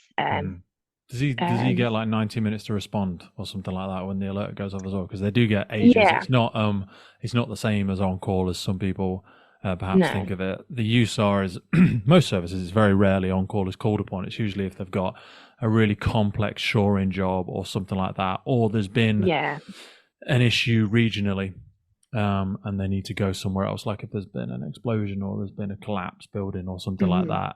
So they get a retainer still, don't they, every month? But to be fair to him, they're probably very rare. I think they do. We do 1 training day a month, I think, and then he probably never gets called out. No, he doesn't. USAR is not. It's been interesting to see what happens with a lot of the USAR stuff, because a lot of USAR came in as part of the New Dimensions project after the attacks of 9/11 in London, and that whole thing is coming to an end now. A lot of the money's dried up. It was, I can't remember how many years ago it was now, but I know they've got rid of a lot of the national assets in terms of decontamination and stuff like that. So it's a very interesting time to see what individual services do with their urban search and rescue. Because certainly with the rope rescue in the water, it's still very valuable. But it's interesting to see how different services justify the rest of the skill sets. But I'm sure he'll know more about it than I will. Yeah, it's going to be interesting. Cool stuff to do. Do you ever want to do any of that training? I would love to. Yeah, I would really get love it on to. your list. It's really get cool. on that concrete drill. Yeah, and like break through concrete. Yeah, I would love to. What bits of those do you think will be most exciting? Because for me, I actually love the rope stuff. Is the best for me. I love the rope stuff. Cool. Breaking and breaching and stuff like that's cool, but it's also sometimes just a little bit like glorified construction work. When I've been doing it, once you've done a couple of dirty breaches, they're all kind of similar. The rope work can get unnecessarily complex. Some people love to, let's do a 23-1 with a bloody diagonal trap. What the fuck? No. What? I don't do math. Yeah, I don't know why we would do that. We're just trying to get them off that ledge down onto the floor. So I don't know what we're doing here. But which part of it kind of excites you most? And what other areas in your career do you have kind of a bucket list? Oh, yeah. Wow. I loved it. The Hussar dog, radar. I would love to work with the dog. It's a big commitment, you know. It just came up in our service to become the handler. Oh, really? Yeah. And if you do it, so it's interesting because some services you have to stay as a firefighter. Some services it doesn't matter. Some services like they've got station commanders who are handlers, but in our service you can only have a rank. So because I was had an interest in doing it, but I would have to lose 2 ranks. I'd have to go down and do it as a firefighter, which I was like, that's not fair. Firstly, and it kind of alienates people that because often like fire investigation and a whole bunch of other quality use are I've got all my tickets, so I'd be like. I'd be useful for it, but you're not going to let me do it because I'm a watch commander. But anyway, I digress. But like, it's a massive commitment. I think you have to agree to do it for a minimum of like 5 or 10 years, something like that, because it's going to take you 3 years to get the dog to pass trials, probably. I think I'd struggle with because ultimately they're working dogs.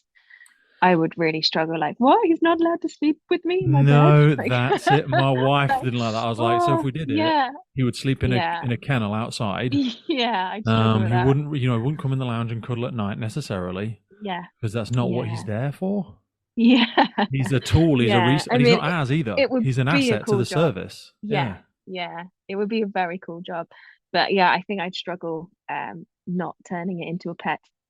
I think you should do it. I think you Mummy cuddling it. Do you know any of the teams? There's a great lady, Lindsay. She's going to come on the podcast at some point. She's in international search and rescue with me, and she's had commendations from the Queen and all sorts of stuff. She is like the UK lead in both search dogs, cadaver dogs. She's got, I think they've just got a beautiful new Mally, actually. If you can follow them on, if you go on Fire Search Dogs on Instagram, I don't know if you follow that page at all. Yeah. Go and look for them. Lindsay is predominantly, and there's a bunch of other people, great people in the team. There's Mac and Dave, and there's great people, but Lindsay would be a wonderful person to speak to. I mean, you're very young. Something you wanted to do at some point in your career. I'll find her on Instagram. Lindsay would be amazing to speak to. She's so inspiring. She's just really nice as well, and she really knows her shit. Yeah, really knows her stuff. Yeah, that would be cool. Yeah, look up. What else have you got on your list? That would be cool. Now that you've had this taste for sort of incident command, do you have that feeling for promotion? Is there any? Not that you should or that you need to. Yeah, I think it's I am quite a determined person.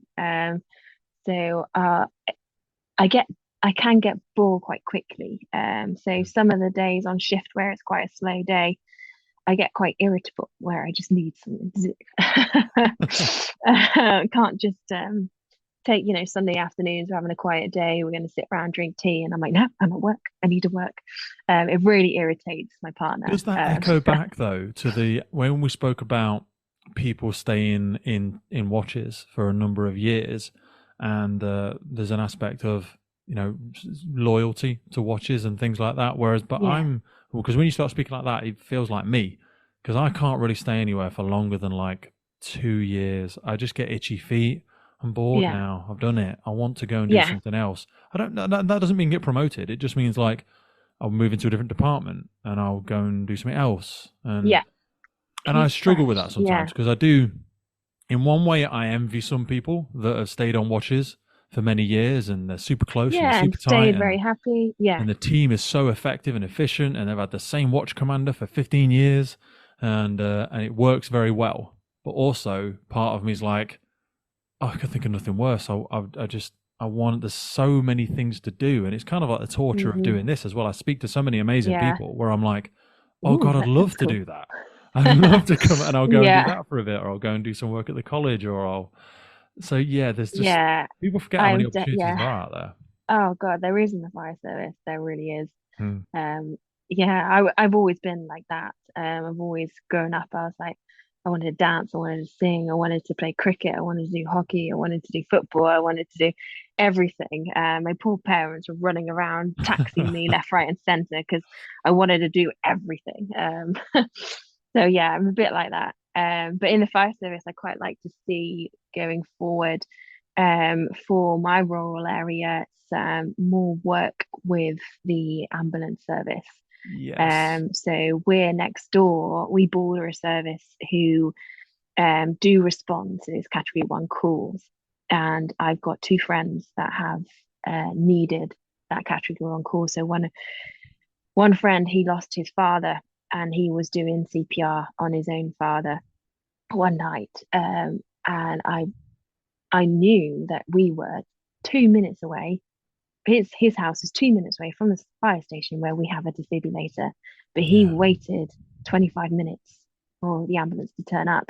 And when I found out, I was devastated that I didn't get a phone call, or like there's assets sat in my town not being used, and it could have made a difference. We could have got there within 5 minutes and made a difference to his dad's life. We don't know. We don't know unless we try, but Mm. it's not being put through at the moment. Where there's the next county over, they do it, and I've had a positive result where it's actually happened quite raw. It happened a month ago.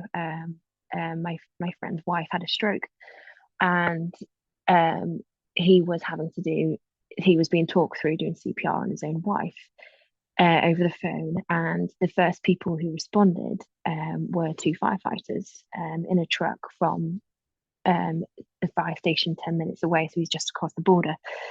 And he said that relief of having someone else there to take over, to help you, that you're not on your own doing CPR on your wife anymore. And then it was another 15 minutes until the ambulance arrived. I mean, it's not the ambulance's fault that they're under so much pressure and they've got such huge areas to cover. But the fire service is such an advantage that we've got these on-call assets dotted around everywhere, so close. So what I'd like to see rurally is more teamwork with the ambulance service, and those calls where we can help. Why aren't we doing it? Why aren't we helping?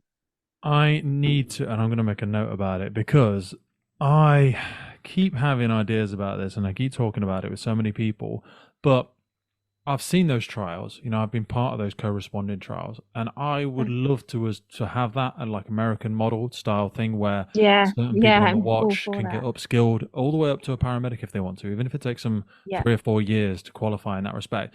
We don't have to impose it on everybody. You can opt in and opt out. If you can get whatever, I don't know. If they say if you can get 30% of the people on your watch that want to do this, then we will allow that facility, you know, that asset, that resource will be added to your station. And then when those calls comes in, those individuals will respond, and then the trucks will turn out with just 4 people on one truck, or one truck will go off the run and you'll ride 5 on the other, or whatever it might be. Yeah.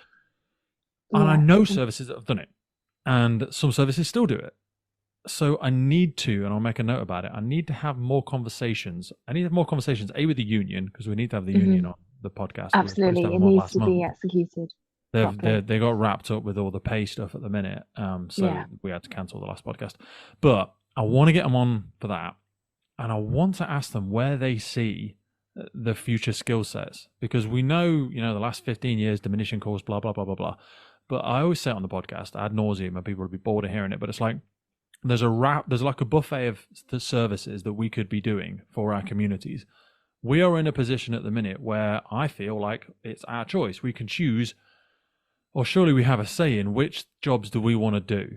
And whilst we still have that choice, I would love for us, and the more firefighters I speak to, but then again, do I speak to a bias of firefighters? I speak to people like you who are really Yeah, passionate about the job. So it's yeah, like, yeah. am You I do just reach speaking out. into an echo chamber all the time? I don't know, but Mm, I'm like, I speak to a lot of people that say, yeah, I'd love to, I love the NHS. I'd love to help correspond. I'd rather go to people in critical need than going and cutting people's hedges or than going fixing yeah, stair rails in people's houses. But if we yeah, don't make a choice at some point, then the police will start running the fire services. yeah. The choices will be taken away from us, and they will tell us Absolutely. what we're doing. And it won't be shit you want to do. It'll be No. something you don't want to do. It'll be whatever rubbish security work at local. I don't know. It'll be antisocial behavioural work, walking around parks. I don't know. But if we could, and I don't know whether it's a union pay thing that's holding it up, or I don't know, and that's why I'm making a note Yeah. to have more of those conversations because I'd love to see us Yeah. do more of I that. think in our service, what's preventing it is the ambulance service that we work with in our counties. They're meeting their targets. They're hitting their targets.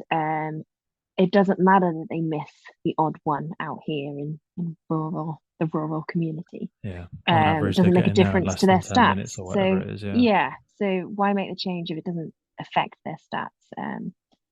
Yeah, but they're So going to that's see that that's diminish because where just our in hurdle general, is. they're struggling to recruit paramedics, and the average length of a paramedic career now is 5 years.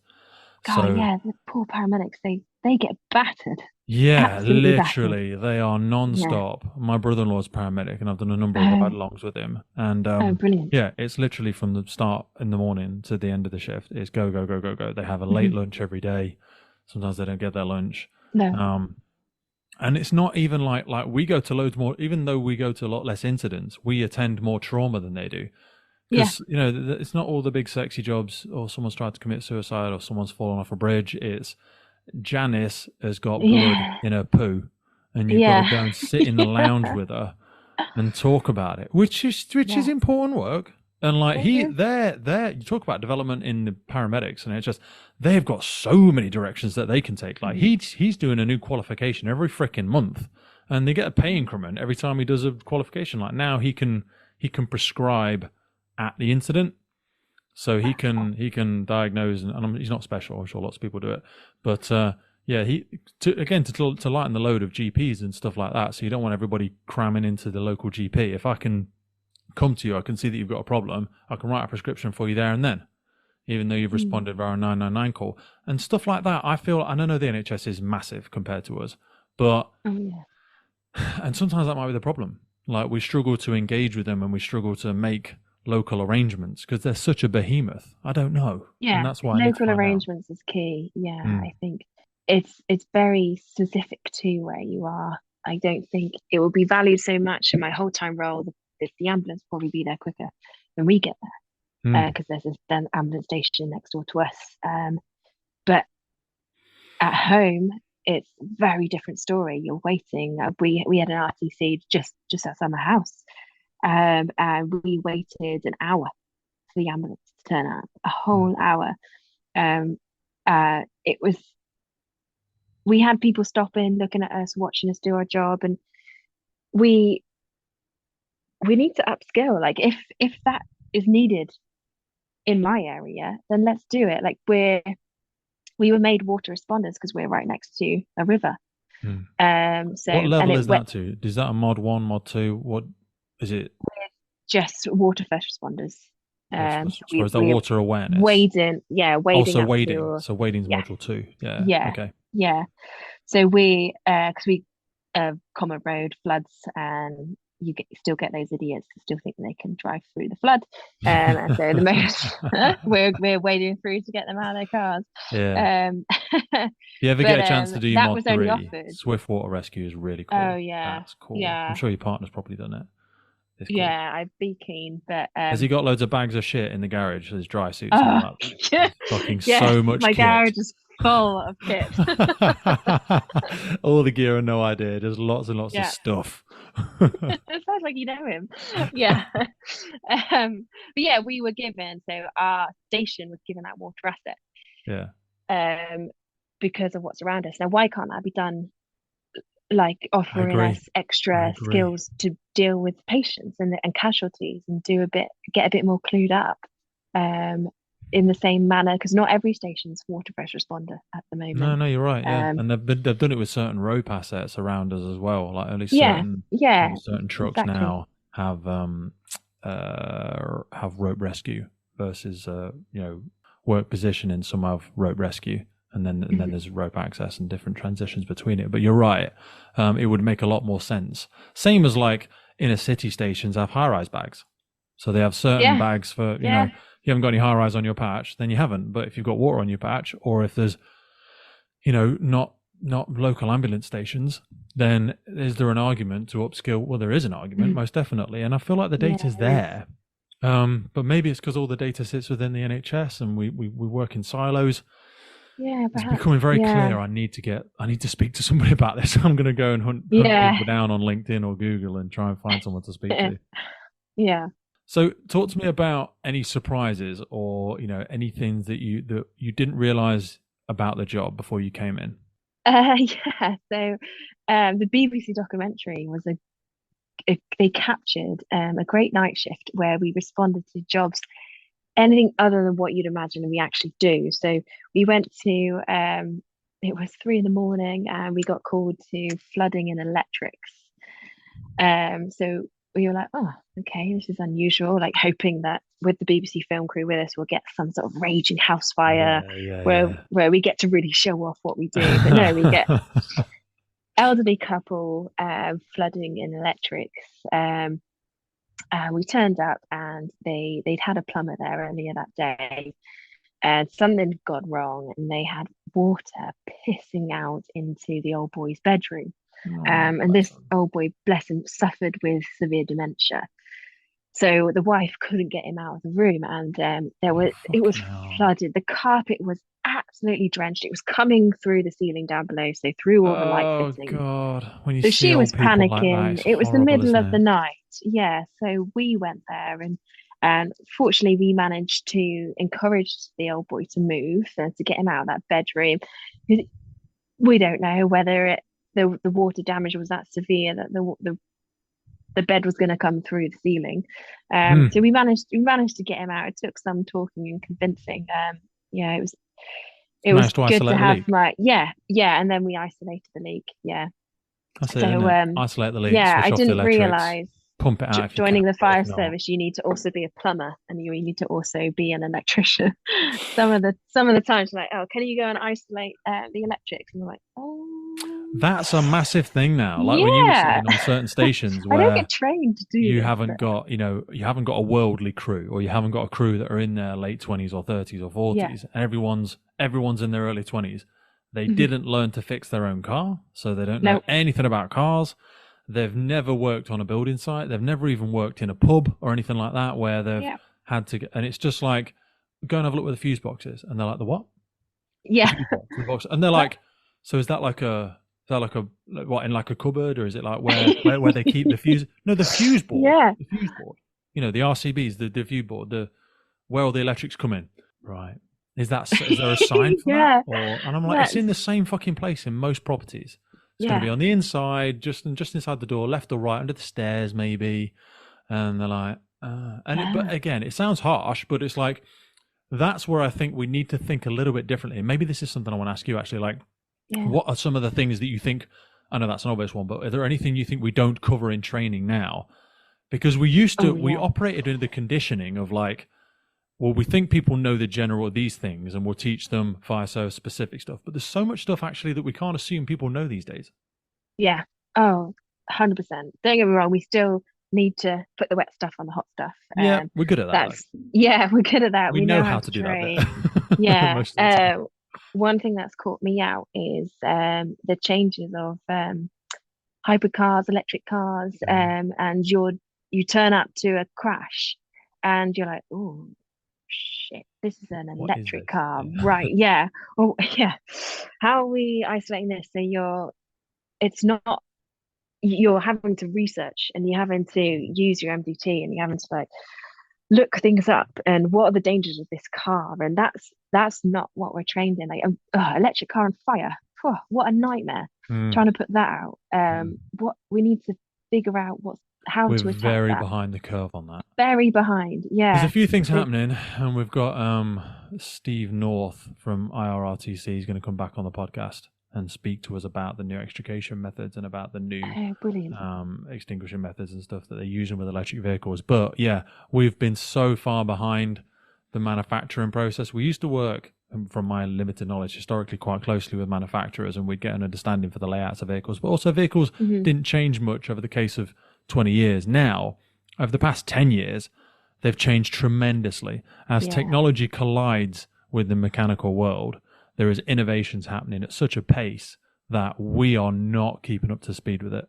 In loads of stuff, in houses, in smart electric systems, in in different energy sources like solar panels, like some of the other things that people are using in homes, and especially with electric vehicles and different hydrogen batteries that are stored in homes and stuff like that, and lithium batteries. Sorry, it's something we definitely need to get. We're getting away with it a little bit at the minute, but there's going to be more and more cases where it catches us out, I think. It is going to catch us out. Yeah. I think there's solar panels as well. We're not really sure, or like, just so you know, everyone's aware there's solar panels on this roof, on this building that's on fire. We're like, right, okay, noted. But no one actually knows, like, what does that mean? What are we gonna? What does it mean if they catch fire, or I'm aware if of they it. fall So for the what roof, does it mean? or how do we? Can I just throw them? a sheet over it? Does that mean if I isolate the fuse box, everything's still live? Yeah. Is it DC or is it AC That's current? What we don't know. Yeah. Is there a separate battery source in the home? If so, where would it be? Yeah, it's a lot of that stuff. And again, we need to make sure that we're not making assumptions. Don't assume that everybody knows what that means when you say it. And if you don't know what it means, go look it up, or ask the question. Don't just go, oh yeah, all right, mate, yeah, all right. I'll let the boys know. Do you know what that fucking means? Yeah. I've had experiences where before I joined the whole time, I spent a couple of nights down on station with one of the guys, just to get better at using like the impact driver, or picking the right screwdriver, or the right small size tools, spanner. Small gear, absolutely. Yeah, I'm like, it doesn't come naturally to me, using a toolbox. So I spent a few hours on station, like taking apart bits of the truck with the impact driver, and then putting it back together again. Just so I felt a bit more confident using the tools, because I didn't want to turn up to a whole time station and be that typical woman that doesn't know how to use an impact driver. Yeah, but also if you don't know what things are called, like that. Do you know what nose pliers are? Do you know what the mole grips are? Do you know what a monkey wrench is? Exactly. Do you know what I mean? Those things. I don't know what a monkey wrench is. People just make assumptions about those things, and it can be. Some people can be great, and if you're lucky, like you say, and you get someone that goes, "Oh, no worries, just it's the one that looks like this," and then when they get back to station, they'll show it to you properly, and then you'll go through it. But some people won't be like that. There are still some small-minded people who will just be like, "Fucking hell, new girl doesn't even know any of the fucking tools." And I'll be like, oh yeah. So have you spent some time? Have you shown her? It's not my job. Whoa, fucking whoa. Yeah, it's everybody's job. If a firefighter goes somewhere and they're not sure what they're doing, that's a failure of the watch. It's not a failure of just that firefighter, because as soon as you recognize that there's some uncertainty or a lack of confidence or a lack of skill sets in one of your colleagues, it's your job to help them as well. It's your job to be able to help them either get over themselves or help them recognize that and help them be able to get better. They should never not develop through a lack of people willing to help them. Yeah, I agree. Yeah, that's the sad bit. And I honestly think that's in my experiences, women are given less of an opportunity to learn in that respect. If a guy doesn't know, like, guys will show guys, but if a girl doesn't know, they're like, oh yeah, look, this girl, she doesn't know. Yeah, and that fucking guy doesn't know either. You're not being a dick about him, are you? Yeah, I've had situations where, oh, Leanne, you do this because you're better at that, and it's like, well, no, give me a go on the tools. I want to have a go. It's up to myself to say, actually, no, I want to have a go. Teach me, show me, rather than expecting that wiser, more experienced firefighter to show you. Right, when we get back, please, can you do this with me? And just be a bit more assertive. Take charge, and just ask. Yeah. Ask if It you're is not your sure. development as well at the end Ask. of the day. You've got Yeah, to lead it. You've got to ask, and then you've got to ask again because people are busy, and then something comes up. So you've got to yeah, be willing to ask them again. People are like, oh, I don't want to seem rude. I don't. Well, then you'll just be shit forever. Yeah, yeah, you've got to ask. It's not because yeah, half the time, especially for me, like it's not because I don't care. It's because I just got carried away, or I ended up being on a podcast for 2 hours when I thought it would be on for an hour. You know, I'm the yeah, terrible at that, and I'm like, oh, I forgot. Sorry, I forgot. yeah. My watchman is just like that. He's just such a people person. Loves to chat. Um, how do you handle? I mean, it sounds like you're part of a great team anyway, but even if it's not from your own experiences, do you have any advice for people that are dealing with negative people? Because you Mm, seem, and I know you're obviously on a podcast, but you seem relentlessly optimistic, and you've obviously got a partner yeah, that supports you, but it's not the yeah, case for a lot of people. Some people, either their yeah, family or their friends won't support them, or their watch won't support them, or they'll be around people that don't want to see them succeed. yeah. It's very common. I've since been whole time. I've interacted with far more negative people than I have in my life. Wow. You, it's sad. It's really sad because it's the best job in the world. It Mm, really is. And you get those that get stuck in a rut and they get so negative and they're just there to do the bare minimum, and they won't go above and beyond. mm, And it really frustrates me, someone like me who's tried so hard to get into to do mm, this job. And then you get sometimes you can fall into that same rut with them, and you can get mm, negative. But for me, how I deal with them is, I try and inject that enthusiasm and that positivity and try and learn from them. So if they're being like, well, don't want to do this, and find a way to ask them, but oh, you know that instant when you decided to use that bit of kit, and improvise, I don't know, whatever. yeah, at why did you do that? What? And then just interaction and get them Mm, feeling involved. And once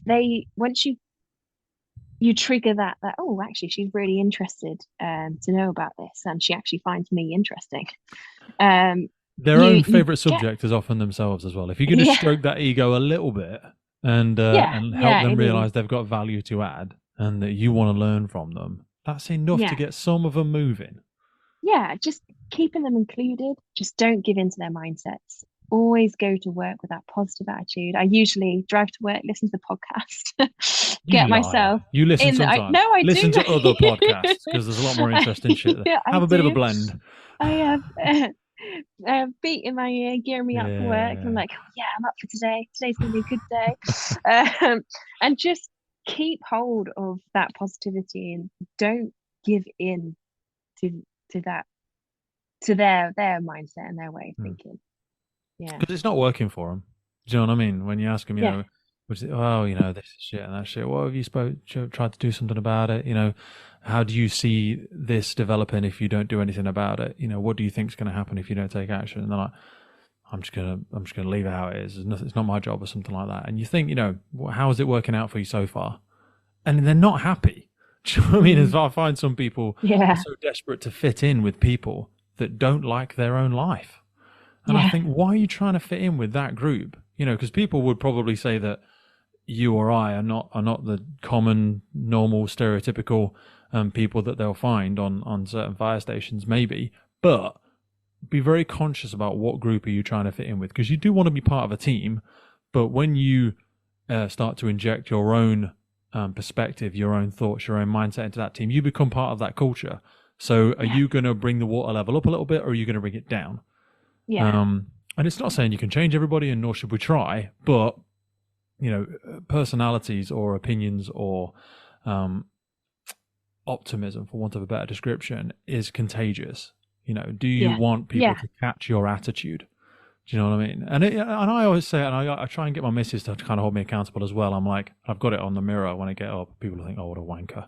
But it says, make a choice to be the best version of yourself. That's all. Yeah. And sometimes, I'll come back and I'll be soaking wet from walking the dog, or obviously we're training him at the minute, and sometimes he's not doing what I want. And Claire will ask me how it's going, and I might snap, and I'll be like, oh, and then I'll say later, And it might take me 10 minutes to get that self-awareness, or I might do it straight away, or it might be later. I'll be like, no, I'm sorry about earlier. You didn't deserve for me to come home and say that to you. Yeah. And I try and do it before I enter the house, and I try and do it before I enter the fire station as well. It's like, what am I taking in there with me? Yeah. Does it belong to be there? Like, the whole analogy of not taking work home, but also not taking too much. If you're struggling with something, you should share it with somebody for sure. But if I'm really angry about my drive to work, which is very rare for me, I'm not that kind of person. But if I was, I'm sure a lot of people are. Yeah. Does that belong at work? Do I want to take it in with me? Or actually, can I stand outside for just 2 minutes and make the decision to leave it outside and go, I'm not going to take this shit in with me because it doesn't belong there.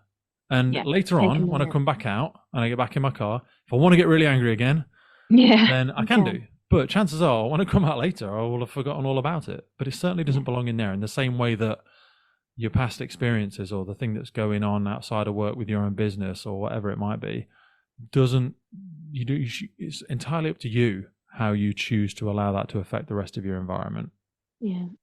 Some people operate in surges in their careers, and then like they have a last growth spurt and then they stop wherever they want to. But I think you're one of those that, due to your sunny disposition and just your mindset, you'll be on humming. You'll tick over all the time above the average. No, I sincerely hope so. I hope you don't have some horrific line manager that kicks all that happiness and optimism out of you. And I don't think you're like that. But some people only switch on when they can see an opportunity. And I don't find that works for a long and fulfilling career, or even a long and fulfilling life. Do you know what I mean? I think I get to do a bunch of cool stuff because I try as my best, and I probably fail on a daily basis, but I try to have that optimism and that disposition every day. And if stuff goes wrong, people cancel on me, people cancel podcasts, sponsors fall through, whatever, this too shall pass. Do you know what I mean? Tomorrow the fucking sun's still going to rise. Don't fucking worry about it. Do you know what I mean? With my like emotion, I do sometimes need to not focus so much on the disappointment, but look forward, and just it's a game. Don't know where, So, this one got away from me. This one got away. That's okay. I'll do the next one. I always say to people, I've done how many was it for this? So 20, I think it's 21 processes to get my watch commanders. Well, I've done 21 processes from firefighter to watch commander. So God knows how many it was for crew commander, and then I did another 10 or so for the watch commanders one. And every single time I would fail, people would be like, because it's like when we were talking earlier about like not ticking boxes. I was always like, I'm not playing this stupid fucking game. I'm going to go in there. I'm going to be myself. I'm going to say what I feel. And people were always like, Pete, just play the fucking game. Do you know what I mean? Just play the game. I know you want to do this, and I know you want to stick with your morals. I know you think it's not right, but you're not getting anywhere. You just need to get over yourself and do that. But I was like, that's okay. And they're like, Pete, your face doesn't fit. They won't want you. You think differently. You're a bit weird. And every time we're right, but I was also just like, you know what? If someone's got away from me, I'll go again. And people just like, mate, there's optimism, and then there's just naive, blind stupidity. Like, you need to learn when someone doesn't want to play with you anymore and leave it alone. But I was like, no, I don't believe that's the case. I don't believe anybody gets up in the morning and plays 1-to-1 defense on your ambition or your dreams or your desires. They really don't care that much. You're not as important. We're not as important as we think we are. So something springs to mind actually about you saying playing the game. Doing my first on-call course where you've got your core skills course, and the hose running day, and it's a killer, absolute killer. And I was terrible. Even though I practiced with my Uncle G, I was terrible. And I had this instructor who I massively respect, but this instructor was yelling behind me in my ear, going, "Come on, firefighter player, this is a bag of shit. You're terrible." And I was crying. I was like, "Oh, I'm so terrible. I can't do this job." And like that evening, I'd ring my Uncle G and I'd be like, "Oh, I'm so terrible and they're so mean to me." But he said, like, just play the game. yeah, you've got this. It's fine. Just ignore it. Rise above it. Play the game. So I was like, oh, okay, gather myself again and pull myself back together. And actually, now I massively respect that instructor for yelling at me and emotionally putting me through that stress, because that happens a lot on the job, that you're doing something and you feel very uncomfortable in the Mm. situation, but you've got to do it. It's your job to do it. Mm. Um, and Especially something and like the you've pump got to, operator job. People undervalue that, but when it's the yeah, middle of the night, it's pissing down with rain, the BA have already committed into it, and you've got the hose reel out, and you know you've only got so much time on the tank, and you think you know where a hydrant is, yeah, and then it's like, okay, I'm going to go now, and you go yeah, for it, and you've got fucking yeah. 2 lengths under your arm, and you're like, Oh, oh shit, I can't find it. Shit, I need to get back to the pump. Oh god, they're calling me on the radio, and it's like, yeah, fuck. yeah, yeah. Oh, yeah. Yeah. But yeah, And I that was happens. really, So yeah. if we don't test that, if we don't find a way to safely apply that pressure in a training Yeah. environment, which I think we still need to do. I have feelings Oh, I about was training really, yeah, schools where I'm like, don't make it completely no, don't scream at somebody for no no, reason, but like we put do pressure need on. to have that sense of urgency. We do need to have Yeah, that pressure simulation. And if people say, "Oh, I can't handle it," well, then it's probably not for you. You know, yeah. when you're in the I classroom, think, you're in a learning environment, then learn. But we do need to have a pressure environment as well. oh yeah, yeah, absolutely. Yeah. I needed to know that I could deal with that pressured scenario. And throughout that core skills course, that 3 weeks for me felt like torture. But I overcome it, I got through it, and that sense of achievement at the end of it was huge, and I was really proud. And that instructor who I had a real hate for during the course, like, Yeah. oh, he's so horrible, he's so mean, I hate him. But now I have huge respect for him for really testing me and putting me out there, and I'm really grateful for it. And I feel it's unfortunate if people don't experience that, if people are instructors are too afraid to push you to your limits. It's a shame, because you don't want to be experiencing those limits when you're on a job and it's someone else's life at risk. Absolutely agree. That's what I'm saying. I would argue that that instructor at that time was lucky enough to be in an environment where he was allowed the freedom to do what he felt was the right thing to do with Mm-hmm. his students at the time. Now, that can Yeah. also go the bad way, and there are lots of examples of bullying and everything like that, and that's terrible, and I hate that.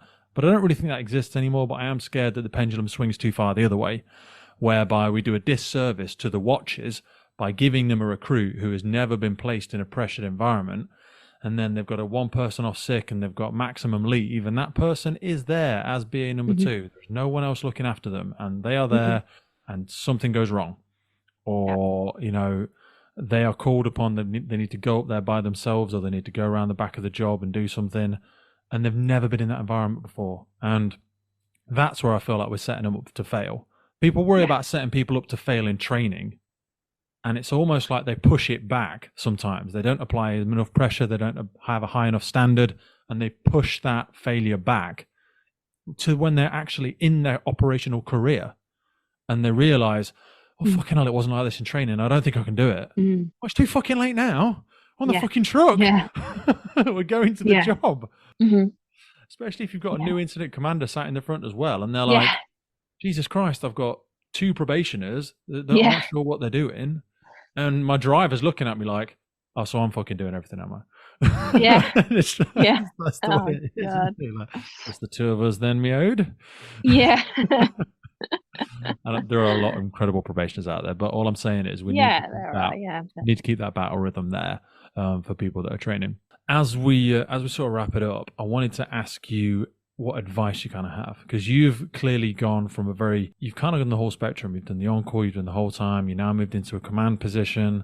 You've had those fitness challenges, you've overcome them. Is there any advice you'd have for people joining the service that maybe want to go the Yeah. same path that you're going? Yeah. I would say learn from whatever happens, but never lose sight of your goals and your dreams. You've got to put the hard work in, you've got to have the determination, and then your dreams can come true. Love it. Absolutely love it. Well, look, I'm really appreciative of your time this morning. You've been very generous with it. I'm terrible at getting carried away, but hopefully we can both take responsibility for some of the rabbit holes we've wandered down. Yeah. But thank you. send my love to you, fella. More importantly, send my love to your beautiful little boy. And I really look forward to catching up with you at some point soon. Yeah, that's great. Thank you. Care. Take care. Bye. The Firefighters Podcast is a global podcast seeking to develop, inspire, and motivate the world of the emergency services operators. Through a series of wide-ranging conversations celebrating those within our sector, we seek to encourage and support this incredible group of people. It's brought to you by myself, operational firefighter Pete Wakefield, and I speak with individuals from all walks of life who I sincerely believe can add value to or develop those who have chosen this life path. Please support your emergency services wherever you are in the world, and thank you for listening.